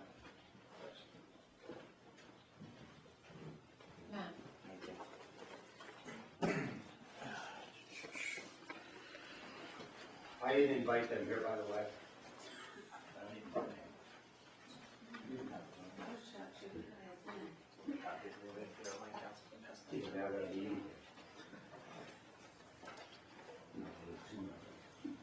Matthew Conlon, C-O-N, like Nancy, L-O-N, like Nancy, 33 Orleans Lane, West Milford. Here as a private resident, I do also, in the interest of full disclosure, want to notify the council that I'm the recently appointed chairperson of the West Milford Township Insurance Committee. And I'm here to talk about a very illustrious and exciting topic of insurance, which seemed to captivate the attention of our council for a few minutes at the April 6th meeting, at which point the council made a overwhelming decision from my perspective in the audience to undermine 3 to 4 months of work of the insurance committee in vetting insurance consultants to provide not only the township's health benefits but also our property and casualty insurance coverage, to undermine the decision and recommendation of the insurance committee and ultimately reverse that decision in what was blatantly a politically motivated move. But I just wanted to, what I provided to members of the governing body is the chart that I opened that was provided by Councilwoman Michelle Dale at the last meeting. And this was the basis on which we made this decision on health insurance, which, correct me if I'm wrong, is one of, if not the largest line items in our $30+ million municipal budget. So we're comparing two consultants here, right? And that was the determination of the committee was to eliminate 3 of the 5 applicants based on the fact that they wanted too high of a fee and that the township could get adequate coverage for a much lower amount. So we eliminated 3 of those applicants. So that left us with two companies, PIA, who was the current risk manager, and VASA Agency, which is a current health benefits manager. The recommendation of the insurance committee, after months of review of hundreds of pages of documentation, after reviewing all of the RFQs, after reviewing all the supporting documentation, was to maintain the status quo, which was in support of the recommendation of the town administrator, who had recommended that since we're in negotiations and since we have been provided with great service by both brokers, that we should maintain the status quo. The committee obliged, and the committee supported that recommendation and recommended to have PIA remain as the risk manager and also to have VASA Agency remain as the health benefits consultant. At the meeting on April 6th, the council, in 3-4 minutes, totally threw that out the window and made a decision based on what is a 1, 2, 3, 4, 5, 6, 7, 8, 9, 10, so a 14-box spreadsheet that is filled with inaccurate information. I just want to highlight some of the points for you of the inaccuracies. Councilwoman Dale provided this spreadsheet to the council. It says that PIA has 19 years in the insurance industry, which is incorrect. On page 2 of their RFQ, it clearly states they've been in the insurance industry for over 50 years. It says that the VASA Agency is a founding member of the JIF. It's impossible for a broker to be a founding member when the membership is made up of municipalities. We talk about cyber liability coverage that's provided through the fund. I know our township attorney had clarified on that. Talking about the history with West Milford, talks about an illustrious write-up on the VASA Agency. But when it comes to PIA, it says 6 years at West Milford represents West Milford in the Morris County JIF. Well, it fails to mention that PIA has saved West Milford almost $70,000 over the last 5 years of being our representative, our consultant in the JIF. It fails to state that PIA has reviewed every township property entity and ensured that all municipal property structures and equipment were properly scheduled and valued. It fails to mention that after a thorough review of every township independently operated fire company and ambulance squad, that half of them have decided to come under the township's policy and under the township's coverage in an effort to save money and to provide more thorough and better coverage to our volunteers who serve in those capacities. It fails to mention about the enhanced accident and sickness coverage for our volunteer fighters and our volunteer EMS personnel. It just baffles me. And I've been up here, you all know me, some of you like me, some of you don't, I really don't care. At the end of the day, it's about what's best for the township. And I don't understand how a committee comprised of 3 licensed insurance brokers, an individual who had an administrative role in a hospital and dealt with this stuff, and an individual who served on the Board of Education and had to deal with this stuff every single day for 4 years, could just have their recommendation thrown out the window in 4 minutes. Councilman Eric voted in favor of making the change. Councilman Hensley, voted in favor of making the change. Councilwoman Dale made the motion and voted in favor of it, and Councilman Lichtenberg also voted in favor of it. So I don't know how you could take 3 to 4 months worth of work, look at this spreadsheet, and then in 4 minutes, think that this had enough information to throw $4 million worth of coverage back up in the air and have another provider. It's very interesting to me how that could happen. I just state this again as a private resident, my concern for the township. I appreciate all the time and commitment that you give to the township in trying to do what's best for the residents. I just wish that if we're gonna say we're gonna do due diligence, then maybe we should actually do due diligence. Thank you. Thank you. Anyone else? Seeing no one, move to close the public portion. Second. Thank you. All in favor of closing the public portion? Aye. Okay. And any council comments regarding public comments? Yes, I'd like to make a comment for our Army captain here. You happen to be my neighbor. And that problem has been going on for well over 30 years. Because those are in the middle of, even your property's in the middle of my horse trails. They couldn't stop it then, I don't know how to stop it now. But you're right, they do bring dozers in and fix those, whatever you call them. Whoop-de-doos. Whoop-de-doos, whatever. Illegitimate ETV park. Yes. Town sponsor. Anyone else? Yeah, so what's the status right now, Madam Administrator, to what's going on? I mean, this is the first I'm hearing about it. It sounds like a recurring thing. I certainly have not been made aware of it yet, so just want to know what status we're at and when did this start out, if you don't mind. Well, I understand that residents feel that a lot of time has passed, but as a matter of fact, the complaints started coming in this past Saturday. Okay. The resident did come to town hall on Monday. He sought to have a meeting with me on Monday. He sought to have a meeting with Captain Congleton, who is, he's the captain, he's the chief's designee in the chief's absence at the moment.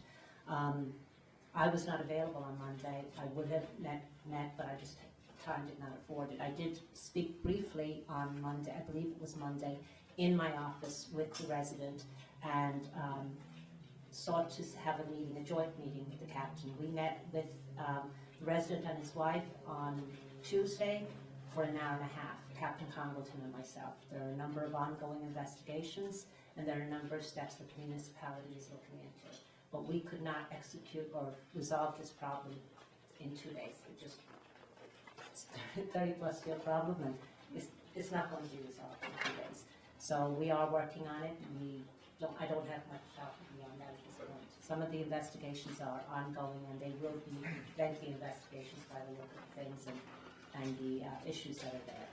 Well, I'd certainly, if you don't mind, Madam Administrator, I'd certainly like to be kept in the loop as to any updates that might happen. I'm very concerned because I'm seeing problems on both sides of things. Just today I read another article about, I think it was through Facebook, it was about people putting wires across lands trying to stop ATV riders.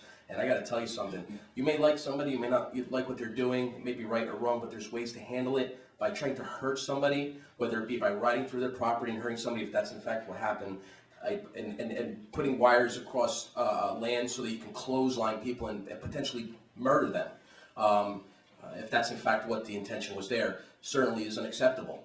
So, I mean, this is something that we definitely need to address and find out what exactly is going on and figure out a way to try to combat these issues. So I certainly would like to be kept, updated on to what's going on right now.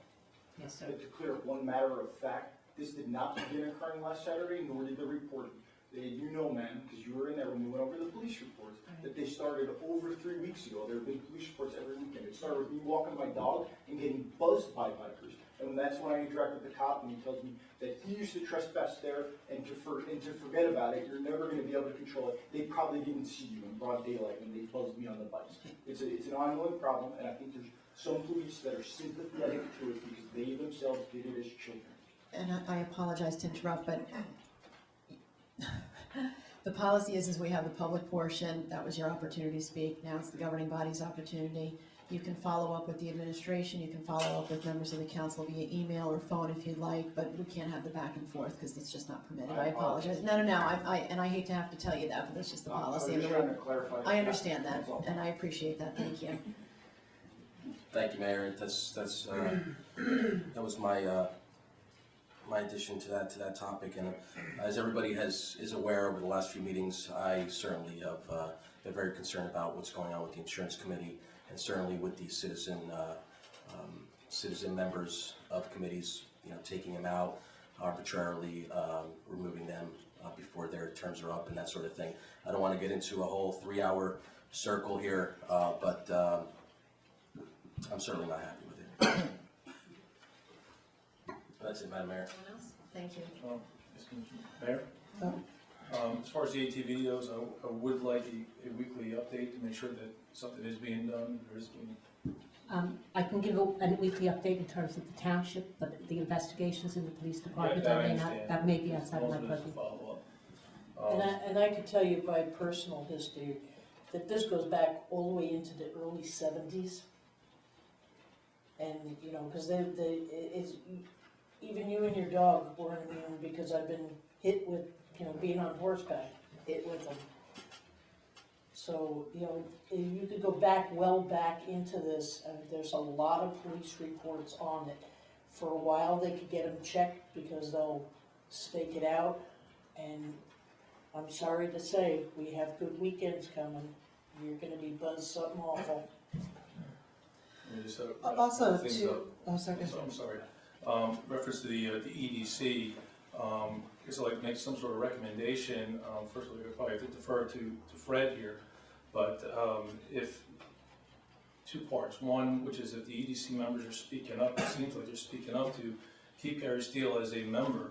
And 2, if this meeting was called and whether it's an illegal meeting or it didn't follow certain protocol, that all members were even called to that meeting should be voided. And I think maybe we can make a motion to maybe reappoint Gary Steele to the EDC, because that's what I'm hearing from the members tonight. I'd like to put that out there. Actually, Tim, if you don't mind asking while you're on that, Fred, if something like that is done erroneously, and I guess it could be deemed unofficial, you would just disregard the act completely. Would you have to redact something that was never actually done correctly? I mean, how does that work? Well, when you're talking about redact, or you're saying the meeting itself that the EDC... Well, right, the claims that the meeting that was an unofficial meeting was illegal, say or based whatever, on improper. what I heard, a couple things. First, with respect to the EDC, and I just want to say this in a vacuum, if we just look at what the EDC does, it is not, if it was outside the town, the EDC is not required to comply with the Open Public Meetings Act, except for the fact it's in the township code. So just so that, in other words, West Milford always has even higher standards when it comes to open public meetings. But if we take that requirement away, it's not required in the first place. The only thing it would be is a violation of the town code. One thing I think I'm pretty consistent with, I don't like to hear anything's illegal. And I think in terms of the meeting was concerned, if the special meeting was in fact posted in advance, at least 48 hours in advance, and it also, it doesn't have to be published, just posted, and notification was out there, and it specified what it was for, and the public had the opportunity to attend or be aware of the meeting. I want to say from a standpoint of the legalities, if that's the case, so there's this notice. This notice was put on the website, or was it sent to? It was on the township website and on the bulletin board in town hall. Okay. That's the incorrect location. So there was a notice of the meeting, and it was a special meeting, and it indicated what the special meeting was for. I want to say, but I always get concerned about illegalities. That's really my responsibility to say that complies with the ordinance. Now, I don't disagree with what was said about the requirements for a special meeting. I thought that was very well said and specified. But with regard to what the EDC did, I find that to be acceptable as far as a notice is concerned. The actions or anything else, we're not in a place to override the actions of the EDC. That's a advisory committee anyway, so we're not necessarily bound by it. So to answer that question, I'm satisfied that if the notice was published in advance, that addresses the issue about the special meeting. And I just want to make that distinction. We just hold an advisory committee such as this to a higher standard, because otherwise it wouldn't even be required to publish such notice. But that's a decision that this governing body has made in its legislative actions in the township code. So I hope that addresses the meeting aspect. Well, my concern is that the person that was removed is the same person that wasn't notified by the same mechanism that each member in that organization was notified, whether it's from email or phone. That seemed somewhat deliberate. And granted, I know there's a public notice out there, but if you take a measure that you're going to notify all the members by email and one person is excluded from that email, that to me is deliberate, and I think that should be voided out. And I think you should be put back on. Hey, could I just ask a simple, just for my own edification? So it was an emergency meeting. So an emergency to me means, oh, you know, we have to meet today, or, sorry? Special meeting. Okay, special meeting. So how far ahead was it announced? So this was posted that same day? No, it looks like it was posted March 18th for the March 23rd meeting. So 5 And days. really a special meeting, I believe it's 48 hours notice that you don't have to publish in, you know, anywhere. You have to at least put the notice out 48 hours in advance. So, you know, I'm satisfied that we hold even the EDC to this standard, and that's been met. So while how the meeting came about and the intention of the meeting is in question, but as far as the notice is concerned, we're in compliance with law, so there's nothing illegal, like you said. So I appreciate clearing at least the legality of the notification of it.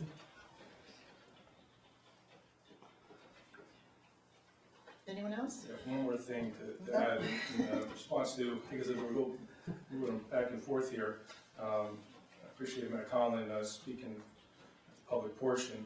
Obviously, the April 6th meeting, I was a little taken back at the fact that the insurance company PIA was removed, exercised a 90-day removal, and the council a motion was made. We weren't informed ahead of time, and just weren't really provided much information that, you know, with enough time to kind of look at everything and look at the big picture and go against the insurance advisory committee.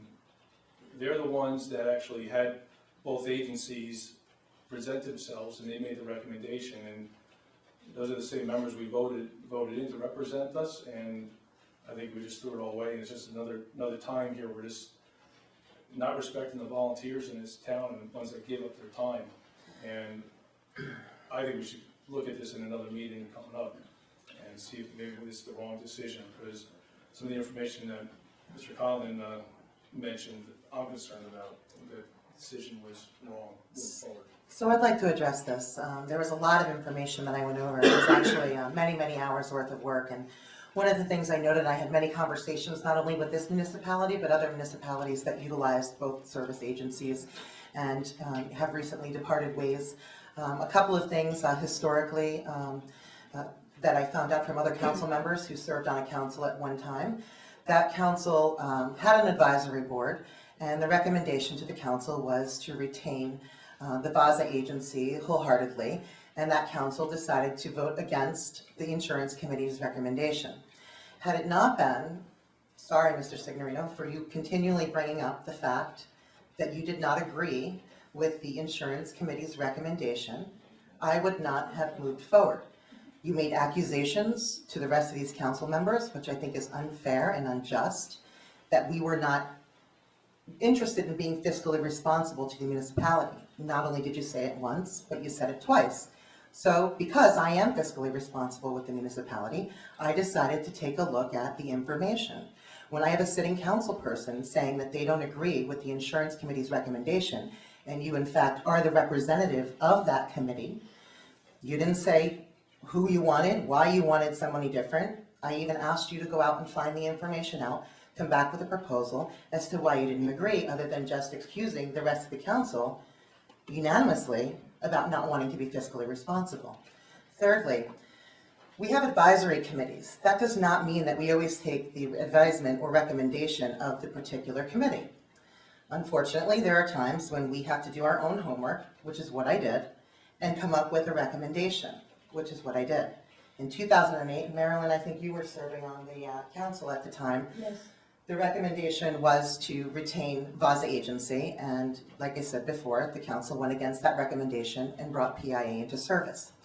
I also got information, I believe it was, correct me if I'm wrong again, because I spoke with many people on this, Councilwoman Lichtenberg, that at the time that that recommendation was made, it was overturned. And so what I did was put together what I had here. We have only the information we have. I take the information we have, I divided it into two categories. This is the recommendation. I looked at it, and the council voted as they did. If there's any further information that you'd like to make us aware of as the insurance committee, I'm about information. I'm about looking at the facts and understanding what's best for the municipality. And that's all I'll say on the subject. Well, I'm glad to hear that, because I like to recommend that we invite both insurance agencies, PIA and VAZA agency, to this council and give a presentation so everybody on this council could ask questions and go back and forth, so that we could make the right decision.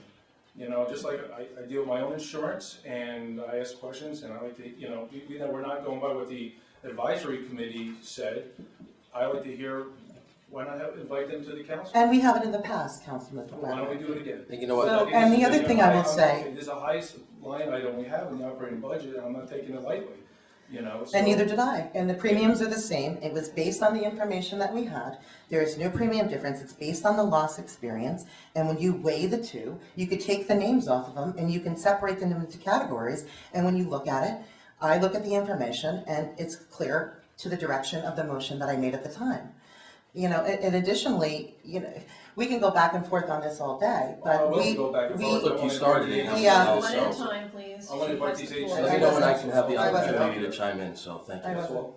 I'm sorry, I didn't hear the rest I'm of what you just said. looking to bring them here. I like to, you know, let them put a presentation, let them defend themselves, why they should be the agency of choice, and then we can make the right decision. And you know what, it might be your decision, same as your decision, but I personally would like to hear, as a council person, make sure that as a governing body, we are making the right decision.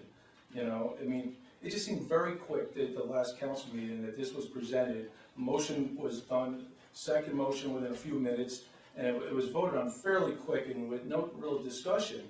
And I didn't have enough information. This is not a lot of information provided. Granted that the information is on cloud and I can retrieve it, but that night, I don't have that opportunity. So I'm asking if maybe we could just invite both agencies to a future date, maybe next council meeting, maybe a workshop or what have you.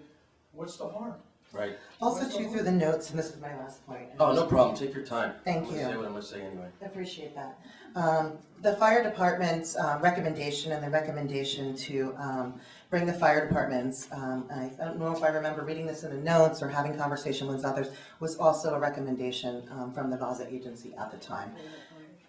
What were you saying? Before he was removed from that position, he made that recommendation. I was here for that. Yes. So I'm sorry, I should speak into He the was the microphone. one I can verify that because Mr. Vaza had made that recommendation when he was indeed our sole insurance representative. He made it at a meeting, I believe it was in November, and then at the reorg meeting or shortly thereafter, the council at that time had decided not to hire him for both services and to hire PIA as a risk manager. And then subsequent to that is when it occurred, but it was his idea and his research at the time. I agree remember with that that. very clearly. Down there, if, Let me know whenever I can get a chance. I'm trying to, wait respectfully for a turn to speak. Everybody will get an So certainly, opportunity anybody to, else as that they wants to always jump do. in, certainly go ahead. Oh, I'm sorry, I didn't hear you speaking at the moment. So what you're saying is the VAZA agency made a recommendation for the coverage of the fire departments, and then he didn't get, then in fact he did not get that contract. He didn't get, and then you're telling me that the PIA then basically kind of carried forward that, Yes. that, initiative? I agree with that, I was on council at the time. Okay. Either way, what I'd like to say is, first of all, everybody does have an opportunity to speak. They always do. I always will allow that. A healthy back and forth is always good. I did hear a request for a presentation from both So if we have council consensus for that, because as you know, you all have to act as a body, no one individual can make a decision. If you would like to have them both come in, we can ask the administrator to schedule it at the next available meeting. I certainly don't think we should push for it at a meeting that might already be full, which I believe the next one is. So we could look for consensus there, and with that, I guess before we get that consensus, Lou, you've been trying to say some comments. I appreciate that, thank you. So as everybody knows, and I warned everybody about 2 months ago that this was election season, so you're gonna get a lot of politics up here, and it's sad because it's only to the detriment of the people in this town. And I am sorry to see that, and I try to, try to be as respectful and thorough, and try to be as honest and sincere up here as possible. And certainly by attacking me and saying that this was all because of me making comments. I'm the liaison currently to the insurance committee. I myself disagreed with the insurance committee on the fact that I believed at the time, and I still believe, that the decision was made based on different factors. One of them being haste. We were told that there's negotiations going on right now. We don't want to do anything, make any changes that's going to kind of break up the process. My concern is to do what's best for the town, to save us money where possible, try to find the best possible program or insurance to save us money while covering, what our requirements are and what the town employees need. So mine was really based on just the way things happened. To me was I was not satisfied with the way things happened. We were told we can't really lose any time. We can't make any changes. The time to act is now because we have negotiations going on. To me, that's a concern because that's not the way to make a decision. And certainly I respect the committee's decision to agree at the time and say, okay, our administrator is making this recommendation, and no offense, Madam Administrator, but I'm just trying to recall exactly what happened. They respectfully agreed, and they forwarded that recommendation to the council to keep status quo, to have the healthcare coverage provided by the same company and the PNC provided by the same company. I was not satisfied with the process because I still feel like we didn't do our due diligence to the best of our ability.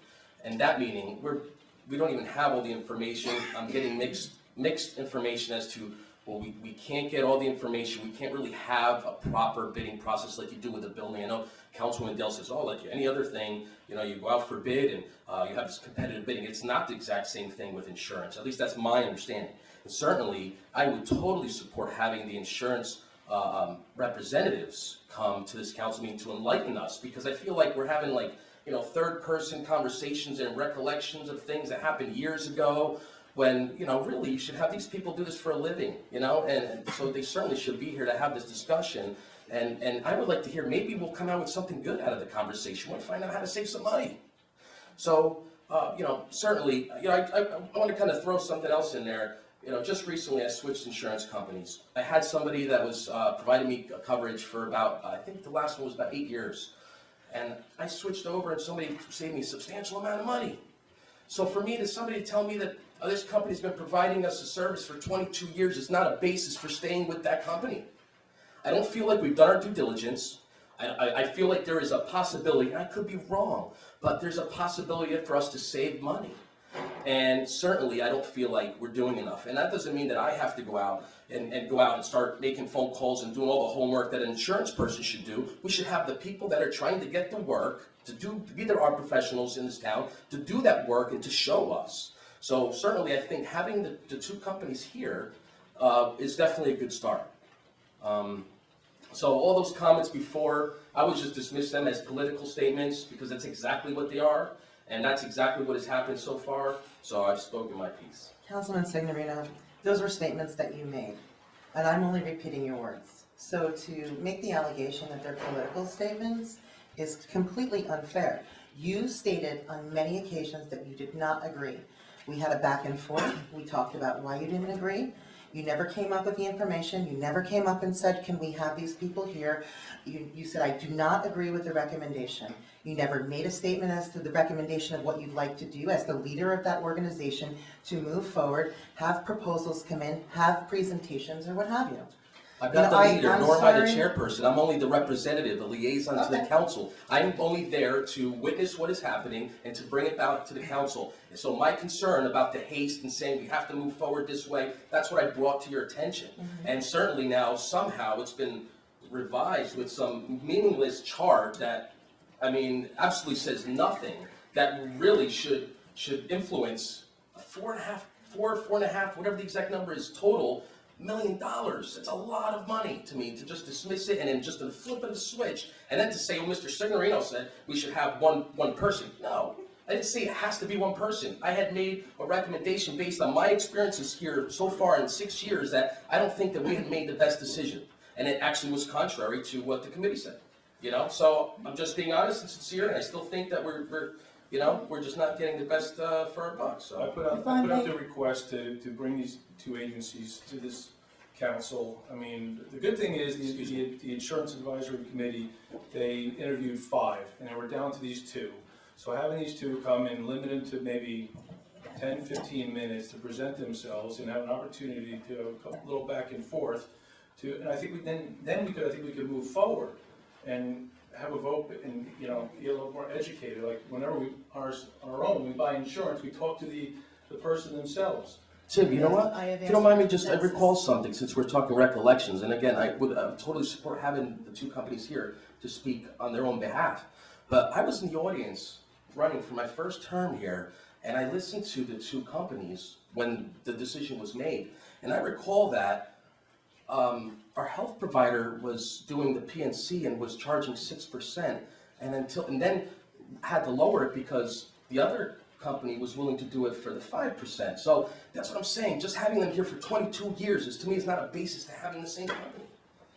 I have asked before if we have consensus, because we need consensus in order to do anything at this governing body level. Does the council give consent to have the 2 agents or representatives come before the council and make a presentation? I have a question, Yes, please. Mayor. I just need to get some more, excuse me. Marilyn was trying to say something. I'm sorry. I'll let you go. No, my question is basically, is this like an annual thing as far as who, the insurance providers? Do we decide which insurance provider we go with annually? It is an annual Are they contract, yes. different times for each of them, or are they always both at the same time each other? The governing body doesn't take affirmative action with regard to the health consultant, but they can determine who that will be, and there's affirmative action at the reorg on the risk manager. Risk manager. I just want to make one statement. I remember this when Lou Signorino, Councilman Signorino, brought up that he was the liaison to the insurance committee, and he was not happy with the decision. He said that he really favored, instead of having 2 representatives, to have one company represent both of them. He did say that 2 or 3 meetings ago. And now we come to this, and now we do have one, or we will have one. Mayor, can I say something? Back and forth. That's okay. I'm sure people see right through what's going on. No, I think it would be very clear. If anybody has any doubts, they can go to the minutes or to the tapes of the meetings. Because Absolutely. obviously you have a difference of opinion as to what was said, how it was said, maybe the interpretation. I would suggest to anybody to listen to the tape or go to the meeting, watch it on TV, and you will hear for yourself what occurred. That's the only fair way to do it. Because Mayor, otherwise can we'll I- be back and forth about who said what. Can I speak? Yes. Because this decision was coming up, I actually attended January and February's insurance committee meetings because I couldn't sit up here and make a decision without knowing. And I went there and I listened, and in February, both agencies came in and they gave their schmeal. We listened to them all, and because I was just a member of the audience, I just listened because it's up here where I need to make a decision. One of the things I heard was, and Lou, you're right, negotiations are going on right now, and when it's about health, Antoinette said, I look over and Dave is sitting there, Dave Vasa, he's sitting there, and when I need a number, he gives me the number. And with Frank, when it's the risk management, he calls Dave up and then gives me the number. So it's kind of like a no-brainer. If everyone goes to Dave for the numbers and we're paying the same thing, that's why I voted against your commission. It had nothing to do with what you guys said. It had to do what I learned. Okay, well, so if I can be blatantly honest, and you know how I feel about, the fact that we were trying to get more council people on committees as citizen spots taken citizen positions. You know, I feel like you were there to support the concept, which is contrary to your vote at the last meeting. You were there to support the administrator's decision. I feel like you were there to sort of politically intimidate. I mean, it was only, what, one meeting later, you threatened to take me out back or something right here on TV? I mean, to me, it's inexcusable. Whether you're calling the guy or you're not calling the guy for the numbers that I want to know is how much money is it going to cost the taxpayers? Lou, Those are the it's numbers. time for you to start keeping your mouth shut. When you're accusing everyone else up here of being political, try listening to the people who call us on this TV now. These meetings would last an hour and a half less if you would keep your mouth shut. You just keep repeating the same thing over and over and over. And we're the ones who are political. Come on. And you know what, Mayor? That's perfect that she said that, because I started my response to the reports was I said that everybody knows how I feel about what was going on, and I didn't want this to be a 3-hour circle. Councilwoman Dale felt the need to make accusations towards me. I need to defend myself. I mean, at this point, you know what? I have nothing else to say. With all due respect, So- let me just interrupt here, everybody. With all due respect, I think everybody is defending their positions, and everybody has the right to do so in their own way. However, Lou, you were the one that pointed out, you can call it election season. Unfortunately, election season in this town happens every year. So all I will say is that I would really appreciate if we could just stick to township business. Put aside your political comments. This is not the forum for it. You might personally feel like it's a political decision. You might personally feel like it's a political attack, whatever you want to call it. Everybody has their justifications. Everybody's trying to defend their positions, and they have the right to do so. But let's keep politics out of it. Absolutely. And, you know, to make the accusation that people are being political is being political as well.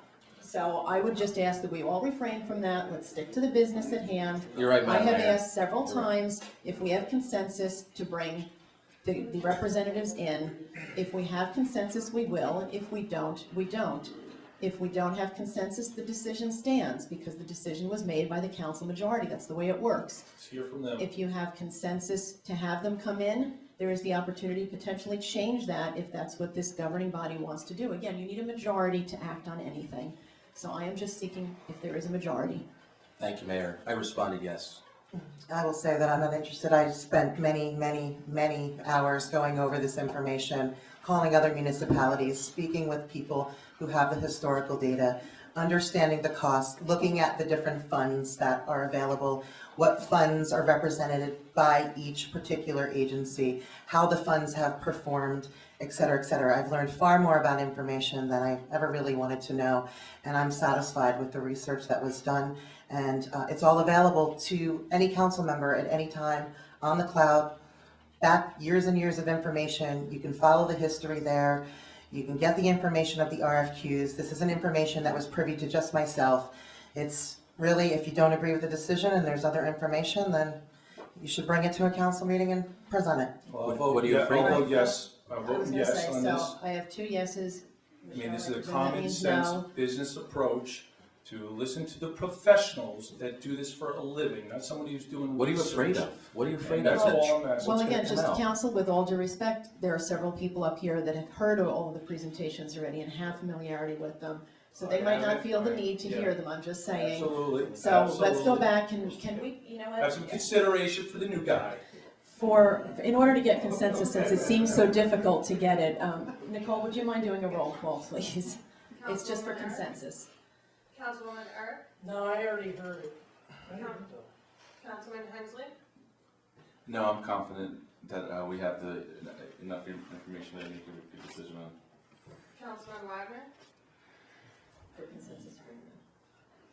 Yes. Councilwoman Dale, No. Councilman Signorino, For the interest of transparency, yes. Councilwoman Lichtenberg. My answer is no. I feel Councilwoman Dale is one of the council people that I've seen in innumerable years being involved with West Milford Government and Council and volunteer. Is one council person that really goes into detail, does the statistics, and comes up with With no insurance background. what I'd like to do then is say that there is not consensus to move forward with that item, so the decision stands. The representatives will not be before the governing body. Thank you, Mayor. Were there any other council comments regarding public comments? I think, to your point, sir, I'm sure the administration will keep the entire governing body posted on whatever details we have. Some of it will be police investigations, which we may or may not be privy to at that time, but I'm sure all of us are concerned about that, would want to know more about that, and I know that our administrator would keep us up to date, as she always does in all of her reports. And just so you're aware, yeah, we get reports and she does keep us updated Absolutely. consistently across the board. And with that, if there's no further comments, council? I have one other comment. Okay. I'd like to ask the captain for his email.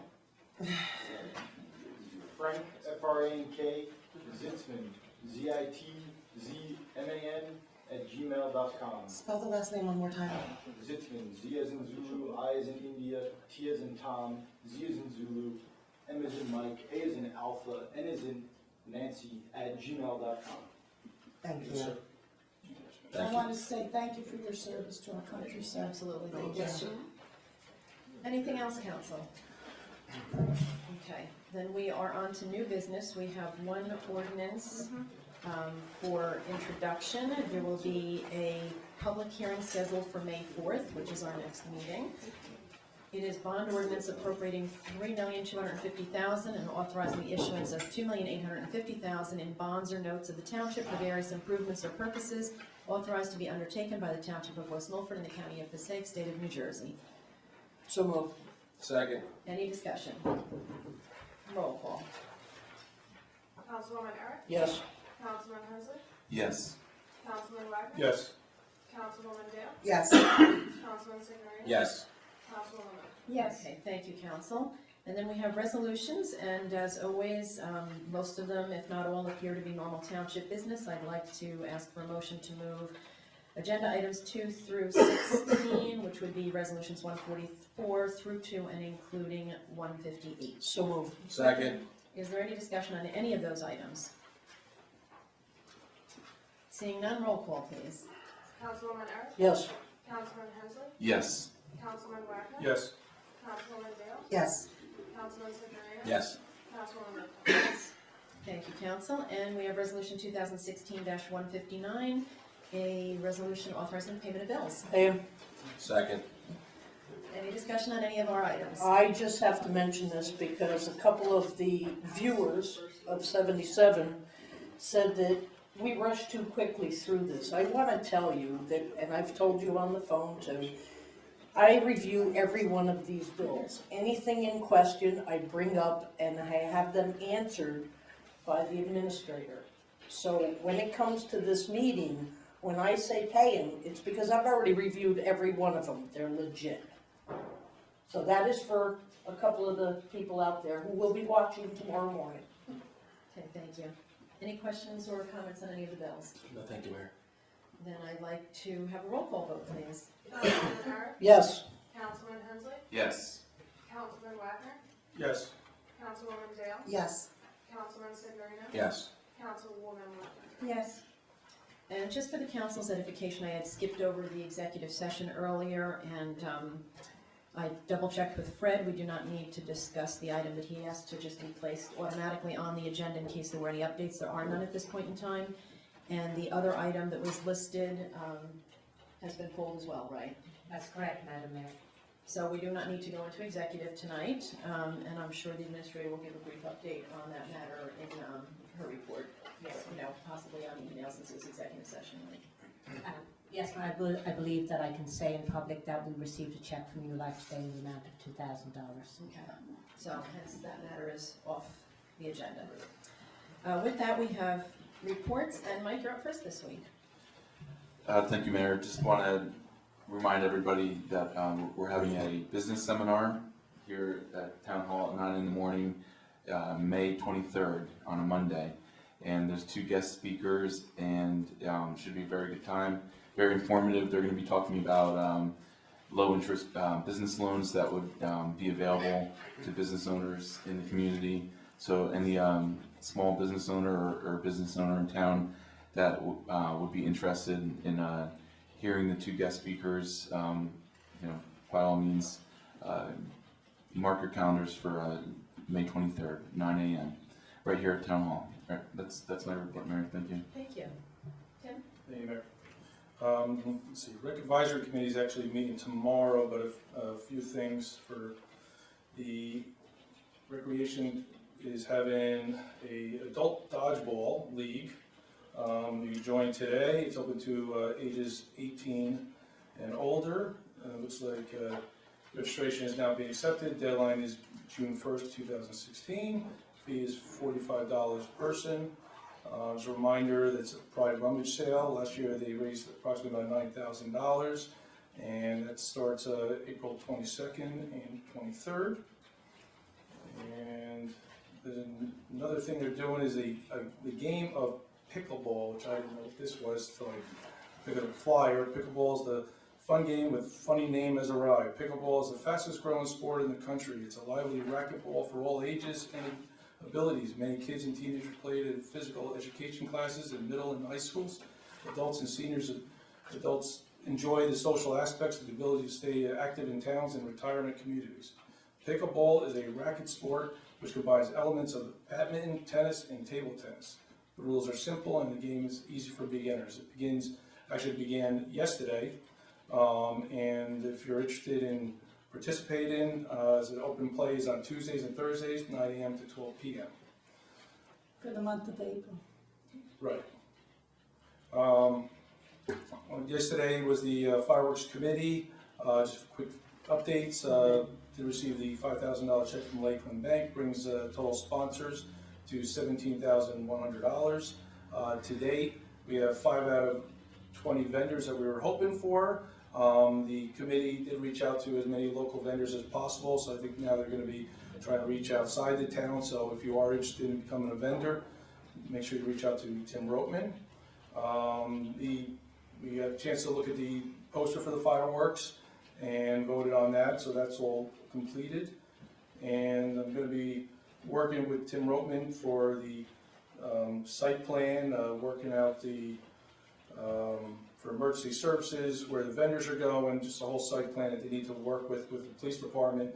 Police department came with an estimate of approximately about $3,000, which is actually under their projected expense for the police fees.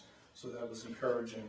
And also, Mr. Nicholson recommended he's going to look into a few golf carts that could shuttle some of the handicap from the parking lots to the main area. And that's all I got. Thank you. Thank you, Tim. Mayor, I have one more thing to add, if I may. I just wanted to, I would be remiss in not thanking our Councilman Tim Wagner for joining us at an EDC meeting this last time around. And he shared, with him being the chairman of the HEAT organization, and he kind of connected the dots for a lot of the EDC members about what the HEAT is up to, and advertised, of course, the circus that's coming to town too. So I wanted to thank Mr. Wagner for attending. Thank you. Okay, thank you. Michelle? Okay, I'll try to be as brief as possible. Just want to remind everyone that on May 1st, the Walkout and Drugs that's being sponsored by the West Milford Elks at the Recreation Center is 10 a.m. The walk is at 11 a.m. You can go online to register. We also have coming up, I'm sure Councilwoman Lichtenberg will elaborate on this, May 7th, the West Milford Health and Wellness Fair at the Hillcrest Community Center Gym from 12:30 to 3:30. We want to bring awareness to save a life, prevent a heroin overdose, opiate overdose. We're going to have another training, free education program on Wednesday, May 18th at Hillcrest Center from 7 to 8:30 p.m. You must reserve a seat in order to participate. You can call 973-754-3000. I'll just repeat that, 973-754-3000. And then seating is limited to 20 participants, so if you're interested in signing up, please do so as soon as possible. Fire Company number 2, located on Route 23 North in Oak Ridge, will be having a Pamper Your Wife, Pamper Your Mom, Pamper Yourself Night of Beauty and Wine, $40 per person, space is limited. It's going to be on May 6th from 7 to 10. For ticket information, you can contact Megan Vandelinda at 202-9495. Also, company number 2, located in Oak Ridge, is also hosting a beefsteak fundraiser on Saturday, May 21st, from 6 to 11 p.m. Tickets are $45. If you're interested in going, you can contact Megan, which is the number I just gave out, or Kim at 862-881-6080. Seating is limited. Save this one for next time. Councilman Wagner had inquired about a meeting that we had with the ALF representation, and you had requested that we review that information at the meeting. So I didn't know specifically what you were looking. I'm sorry, you can repeat that? You had requested information about the ALF meeting that we had with Councilwoman. For an update, correct. Yeah, for an update. Yeah, So you'd requested that information. So the update is that we had a meeting with the chair, Mr. Rocky Hazelman, who has chaired the ALF for many, many years.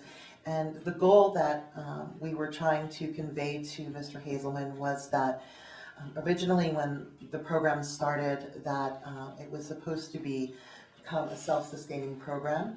And we were looking at the expenses overall and trying to be fiscally responsible to the municipality, and reducing the expenses associated with the actual event. So we were talking to him about ideas of how we could get there and ensure that we close the gap of what the municipality is funding versus what the actual event brings in from a sponsorship standpoint or a vendor standpoint to close the gap of the expenses. So that's what the gist of the meeting was about. What was the last year's cost of the town? Well, the township puts in, I think it's about $3,000, and it was taken out of the line item this year, I believe. It was put in there subsequently. We're looking into whether or not that's going to stay or be removed. Mr. Hazelman graciously said that he would definitely work towards looking at the different expenses that are associated with it. And he thought that he could get us closer to reducing the expense to zero, and that it might not happen this year, but we would look at, on a go-forward basis, how we can make that happen. So is the only cost of the town right now about $3,000? No. No.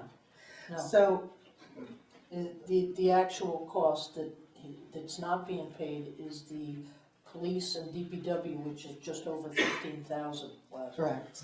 But there's a specific line item, if you look in the budget for the ALF, which is a funded $3,000, if I remember correctly, it was $3,000. That's put in there, that's a sponsorship, but what they've been doing is they've having this rollover account, and they were supposed to not have that line item as we came down the road, but we're looking to close the gap on all expenses, not just that particular line item.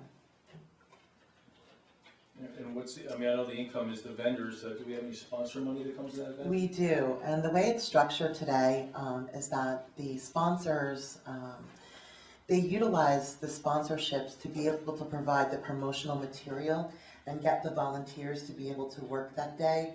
And so they donate back to specific local community groups that volunteer their time, picking up the garbage, running various events, having booths and things like So that. no significant dollars, just some in-kind Correct. sponsors. Of whatever the additional, but the point is, I think that what we were looking at as a council was to say that that's all well and fine, but we have to cover the expenses first before we're able to offer And that. one of the, you hear the rumors out there that people are worried that we want to get rid of the Autumn Lights Festival. I don't think It's not true. That's not That true is at not all. the goal. That this governing body is very for the Autumn Lights Festival, and I think we definitely need to make that clear. And if we could make it a little more sustainable than in years past, I think that's the effort. And that's the goal. Moving forward, absolutely. So that was the introductory meeting to kind of setting the stage and the landscape for what we would like to try to achieve. And one more thing I just add about that is, the fireworks committee's done a tremendous job raising money and sponsorship, and anticipated a few thousand people. In Autumn Lights Festival that advertised approximately 15,000 people. I would think if they proactive approach that they should be able to sort of generate some sponsor money, and then definitely. And they do. If you go on the website, you can see who their sponsors have been. It's Chilton Hospital, Right. Local and outside of West Milford. What I will say is that the fireworks is in a position to be able to charge as the carload and what have you to ensure that their expenses are covered. At the Autumn Lights Festival, because of the location and the way it is structured, that's not possible to do, or at least that's what's been communicated back to us. So it's a little bit different of a structure, but definitely we'll be working with them on trying to, again, close the gap. I'm sure they could, a couple hundred vendors, they should definitely find a way. They don't charge civic clubs right Yeah, now. that, of course, yeah, I don't think they should. So, that's part of the issue, because we have a lot of people with the 501c, the non-volunteers who participate now. So that's, a contributing factor. In any case, we're on it, we're working on it, and we'll be happy to update you in the future. Thank you. I think that was it. Thank you for your time. Okay, Lou? Thank you, Mayor. Not much to report this meeting. I'll have to get you guys the next one, but I'll definitely give a plug for the museum. I always like to give a plug. They work hard. Every Saturday, you can visit the museum between 1 and 4. If you're interested in the history of this town, if you want to contribute to the history of this town, certainly feel free to join the volunteers, ask as many questions as you like, look at everything. There's been some extensive work done to the museum, which actually was an old town, it was a previous town hall and police station. There's a lot of history there. We have a library, displays. Certainly I would encourage anybody who's interested to head out there on any given Saturday, as you would be well received. Thank you, Mayor. Okay. Marilyn? You might want to mention about there is an upcoming tennis tournament that you can sign up for. Right, yeah, and you know what? I had asked for information. I didn't have it tonight, so I don't want to give any wrong information out. So I'll have to update everybody the next couple of meetings. So thank you, Marilyn. No problem. The West Milford Walking Club starts up in way on to State Park on Fridays, beginning May 6th to July 1st. Registration is required. Phone number is with Jessica at 973-831-5455. This is sponsored by the Chilton Medical Center and the West Milford Health Department. Michelle mentioned the upcoming health fair Saturday, May 7th, 12:30 to 3:30, sponsored by the Lions Club. And this is the 4th annual health fair, and it's very extensive. They have all kinds of vendors relating to health. It's a free health fair. We'll be going over car seat safety, transportation for seniors. You can call senior services to get to the health fair. There's half-hour seminars. There's nutritionists there. I mean, I could go over the list. There's so many health services there for free that day. Health tests, screenings, and consultations. And again, that is May 7th. I have to say I went to that pickleball on yesterday to see what it was like. It was actually invented by, it's actually in existence for 50 years now. It's becoming very popular, especially down south. And there's a couple courts in Wayne, West Milford. We set 2 courts up in the gym in the recreation center.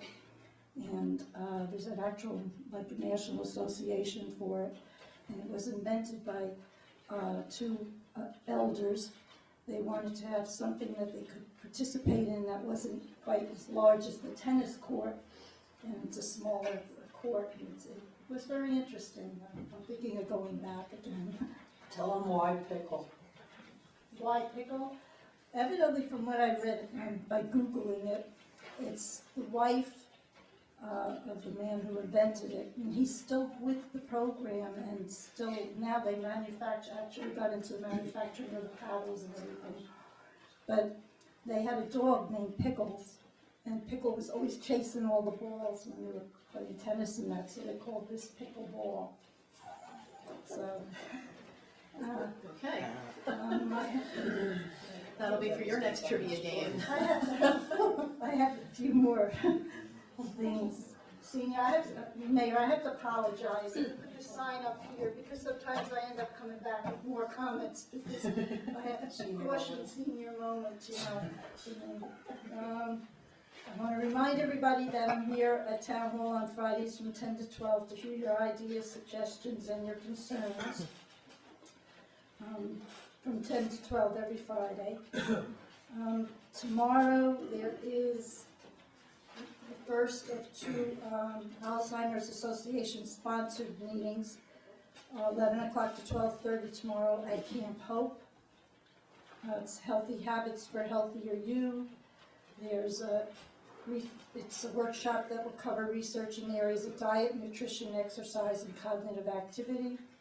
And that's, again, it's the Alzheimer's Association. I think the Highlands Family Success Center brought them in. And on May 19th, the Civic Club, the Health Advisory Board, and the Highlands Family Success Center will be having a clinical psychologist speak here at the town hall at 7 o'clock.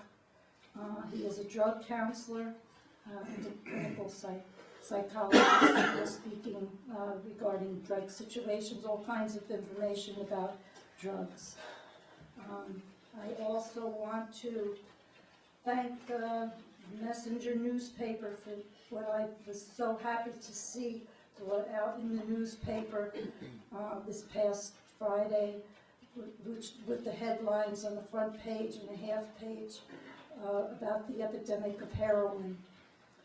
And it's all over the country, but I was so happy, and I thank Officer Detective Michael Malfetti for having coordinated writing this article in the paper.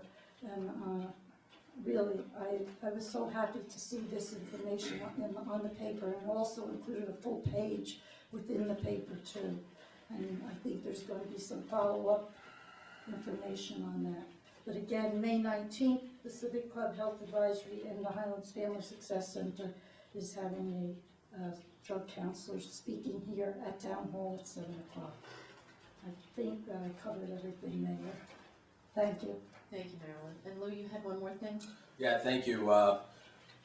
With the technology nowadays, I was able to pull up the tennis tournament real quick, so I'll just give that information for those who would benefit from it.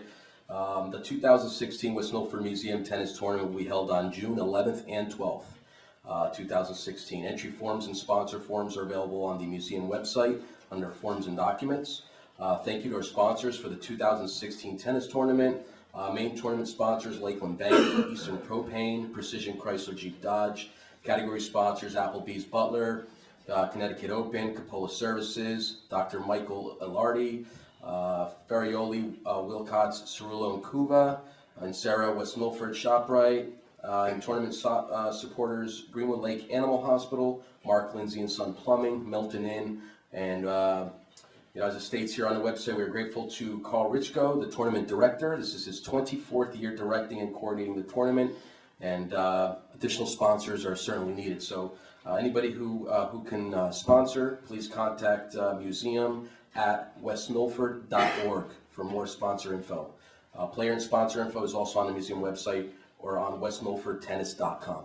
So, thank you. Mayor, sorry there, because the administrator just mentioned something to me, and Ada kind of was flagging there. I will bring it up, but I haven't confirmed with the Board of Ed, but I spoke with the person in West Milford who's in charge of Relay for Life, and Relay for Life, is June 11th, and we were going to play our ball game up on the field there. But it looks like they prefer if we would play the game on June 4th because of something they're going to set up on the field. And they said that they would have different fundraisers on June 4th for our ball game on the field up there on June 4th rather than the 11th. I just have to inform the Board of Education about this also. But I wanted to let you know the date may be June 4th. They said they would also have like bake sales and things going on while we're having the game to help with the fundraising for Relay for Life. So I'm just telling you, maybe changed to June 4th. It appears that way. So we have one less week to start training. So we better get to it. I have to tell the And our Board star of Ed. player may be around then. She was the star player, I'll give her that. Pressure, oh my God. I ran with the bat, It's a okay? year later and I'm a year older. I ran with the bat. Okay, if that gives you any clue. Right, well, okay. Mayor, if I may, two quick items. One other thing at Community Service and Rec, a lot of people not aware that for the Bubbling Springs program, you could actually sponsor to go to Bubbling Springs camp. And, you know, as a member of HEAT, you know, we just donated $350 to have a kid go. And from talking to Tim Ropeman, there's about approximately 15, 20 kids every year that, you know, the families just can't afford to have their kids, and, you know, it's all anonymous. And if you were able to donate, just reach out to Community Services and Rec. I'm sure they'd appreciate it. And one other thing I failed to mention is that Lou Signorino donated $250 to the fireworks. So Signorino Contractor is now a sponsor. I appreciate it. Thank you so much. And if anybody else wants to donate, we're still taking money. Thank you. Thanks, Tim. Okay, and Ada? Just again, that was already mentioned, I'm the liaison to Beautification Committee, and this Saturday is Beautification Day. So if you haven't gotten your shirts, go up there, get your shirts. You still have lots of time to pick up roads. It doesn't stop on Saturday. I'm also on the ALF committee, and what Michelle reported was correct. One of the things that we did ask for, because public money is being used there, albeit they're just not paying that bill, we asked for minutes of their meetings. And it wasn't a big hit when we asked that. But then, about a week later, I attended which I'm also on the EDC, I sit in for the mayor on that one, and more was said at the EDC about ALF, and at that time, it was told that in order to raise some of the money to pay that $15,000, they will be raising vendor fees, including all West Milford nonprofits, civic groups, and everything. That instead of being zero, if they go to $25 for the space, they actually can raise on that strip there $5,000. So they would be raising everyone up. Maybe make a recommendation, because some of these civic groups just don't have the money. Maybe it's like an optional, like, you know. Well, that's to come up. Yeah. He just said this at that I don't think meeting. you should be charged It the was civic right groups after that you can't left. And then there was also, the very next day, was a follow-up at the Chamber of Commerce meeting, which I attended, and more was brought up. And I'm not gonna say what was brought up there because it wasn't nice. And that's it. No, wait a minute, I have something else. Everybody's got the one more tonight. Yeah, everybody's got the one more I tonight. thought I was the only one that. On the TV commission, again, we're looking for people to participate, we need volunteers. The people on this commission, I mean, they work really hard. You can see Mike over there, he's been standing there since we started. And he's only one of our 4 cameramen. We have Bob over there in the back who does 99.9% of our editing and putting it up, all of it.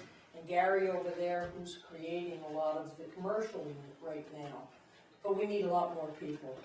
Well, I'd like to donate one of my pickup trucks, not my really nice one, but for a beautification, you know, day, you know. Oh, you know, on Beautification Day, family's out. we are looking, because Beautification Day, a few years back, we did away with all township help, and it becomes a 100% volunteer.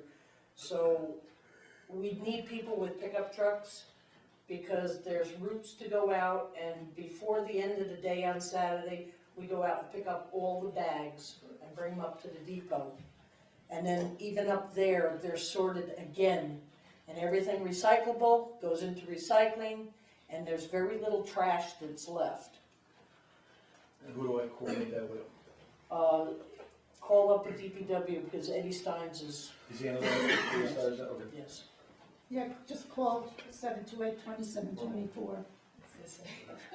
I think literally everybody got a second in today, which is fine with me, because I don't want to cut you off. Yeah, thank you, One more, Mayor. Mike? Yeah, thank you, please. I would Round just two. like to just congratulate and thank all the volunteer effort of the Friends of Walsh people. They did a great job. I swung by there Saturday, and they were putting in the organic garden and the beds in there, and putting up the rail fence, it's looking really great. And then they actually told me Sustainable West Milford was on Union Valley Road, clearing out the organic garden over on that side of town. So, curiosity got the best of me, and I swung by over there, and a lot of good work's being done. I noticed that they have a beehive over there. They got a little colony of bees, which obviously helps the everything grow. So that was nice. A lot of good work, and just wanted to say thank you for their volunteer effort and for our community. That's all. And Mayor, if you don't mind. Well, it's my turn next. No, me then you. At this point, It's round two. At this point, I would be remiss if I didn't mention the nature of this meeting. It started out anyway was for the volunteers, and I certainly want to personally thank all the volunteers in this town. In whatever capacity that you help, you are what makes this town such a great town, and I certainly appreciate it. So thank you, Mayor. One more thing. With that said, I did serve on the UGL Ambulance Corps with Ted Hayjack, and he was a mentor to me, a friend. He was the president when I was the treasurer, and then I was the treasurer when he was the president, and we kind of switched roles. We worked really well together.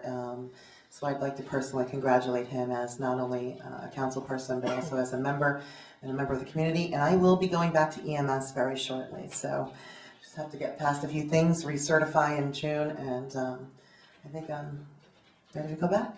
Good for you, okay. All right, if everybody's done, I do have a few things myself. Yes. One I did mention earlier in the meeting, of course, thank you to all of our volunteers. It's what makes this community so great. We have so many different opportunities and ways to help anything and everything that there is, from illnesses to people to animals to other world nations and worldly nations. So just there's always something to be done, and it takes volunteer effort to do it for the most part. So we thank you all, and we encourage you all to continue to volunteer. On another note, we did receive a notice for the gypsy moth spraying. There will be aerial spraying, of course, pending weather. If it's too windy, raining, whatever, it will be held off. But generally, they plan on beginning on or after May 16th, and will continue through June 15th. And they generally spray between 5:30 in the morning and 2 p.m., and then possibly again between 5 and 8 in the evening, although they do say they will not spray between 7:30 and 8:30 in the morning. The product that they use has very, very, very minimal risk to humans, wildlife, the nature, natural surrounding around us. But they do say if you don't want any exposure at all, if you want zero exposure to either yourself, your children, your pets, that you should refrain from being outside 1 hour before and after the spraying. So if you hear those airplanes driving overhead, flying overhead, you should probably stay out of the weather at that point in time. If you must go outside, they say wear rain gear, any kind of protective covering, and you would be safe as well. If you have any questions, let me see. There's the National Pesticides Information Center at 800-858-7378.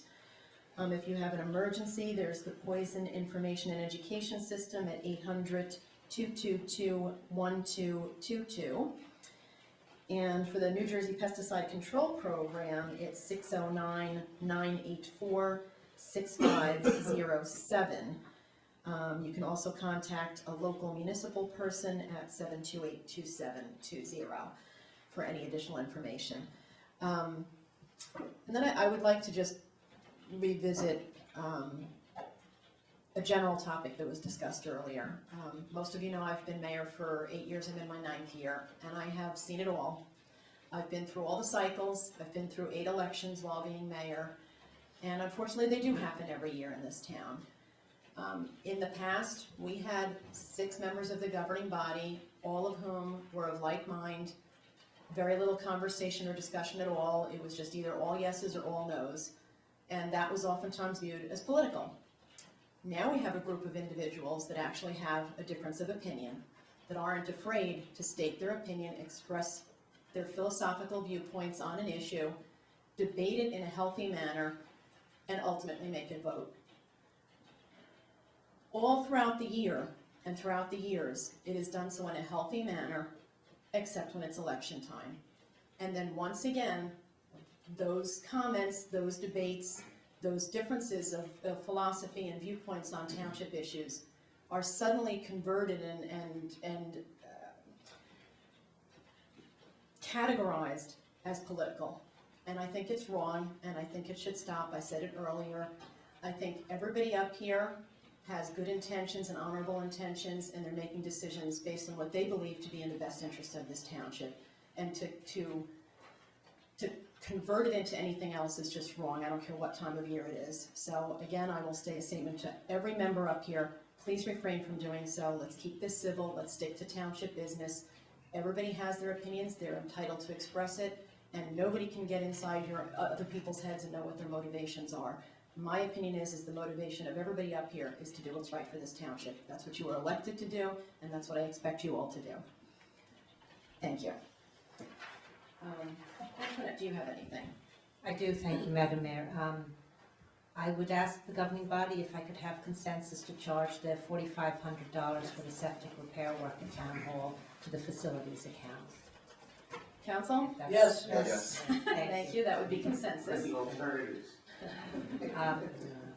Given that, I would let the governing body know that there will be a couple of digs on town premises coming up. One of them will be to effectuate the septic repair, and the other one will be where O&R will be starting to do the work for the storm hardening project. We're going to coordinate. O&R came in today, and I suggested that they coordinate so that we're not digging up the same piece of ground multiple times. So they are working on that.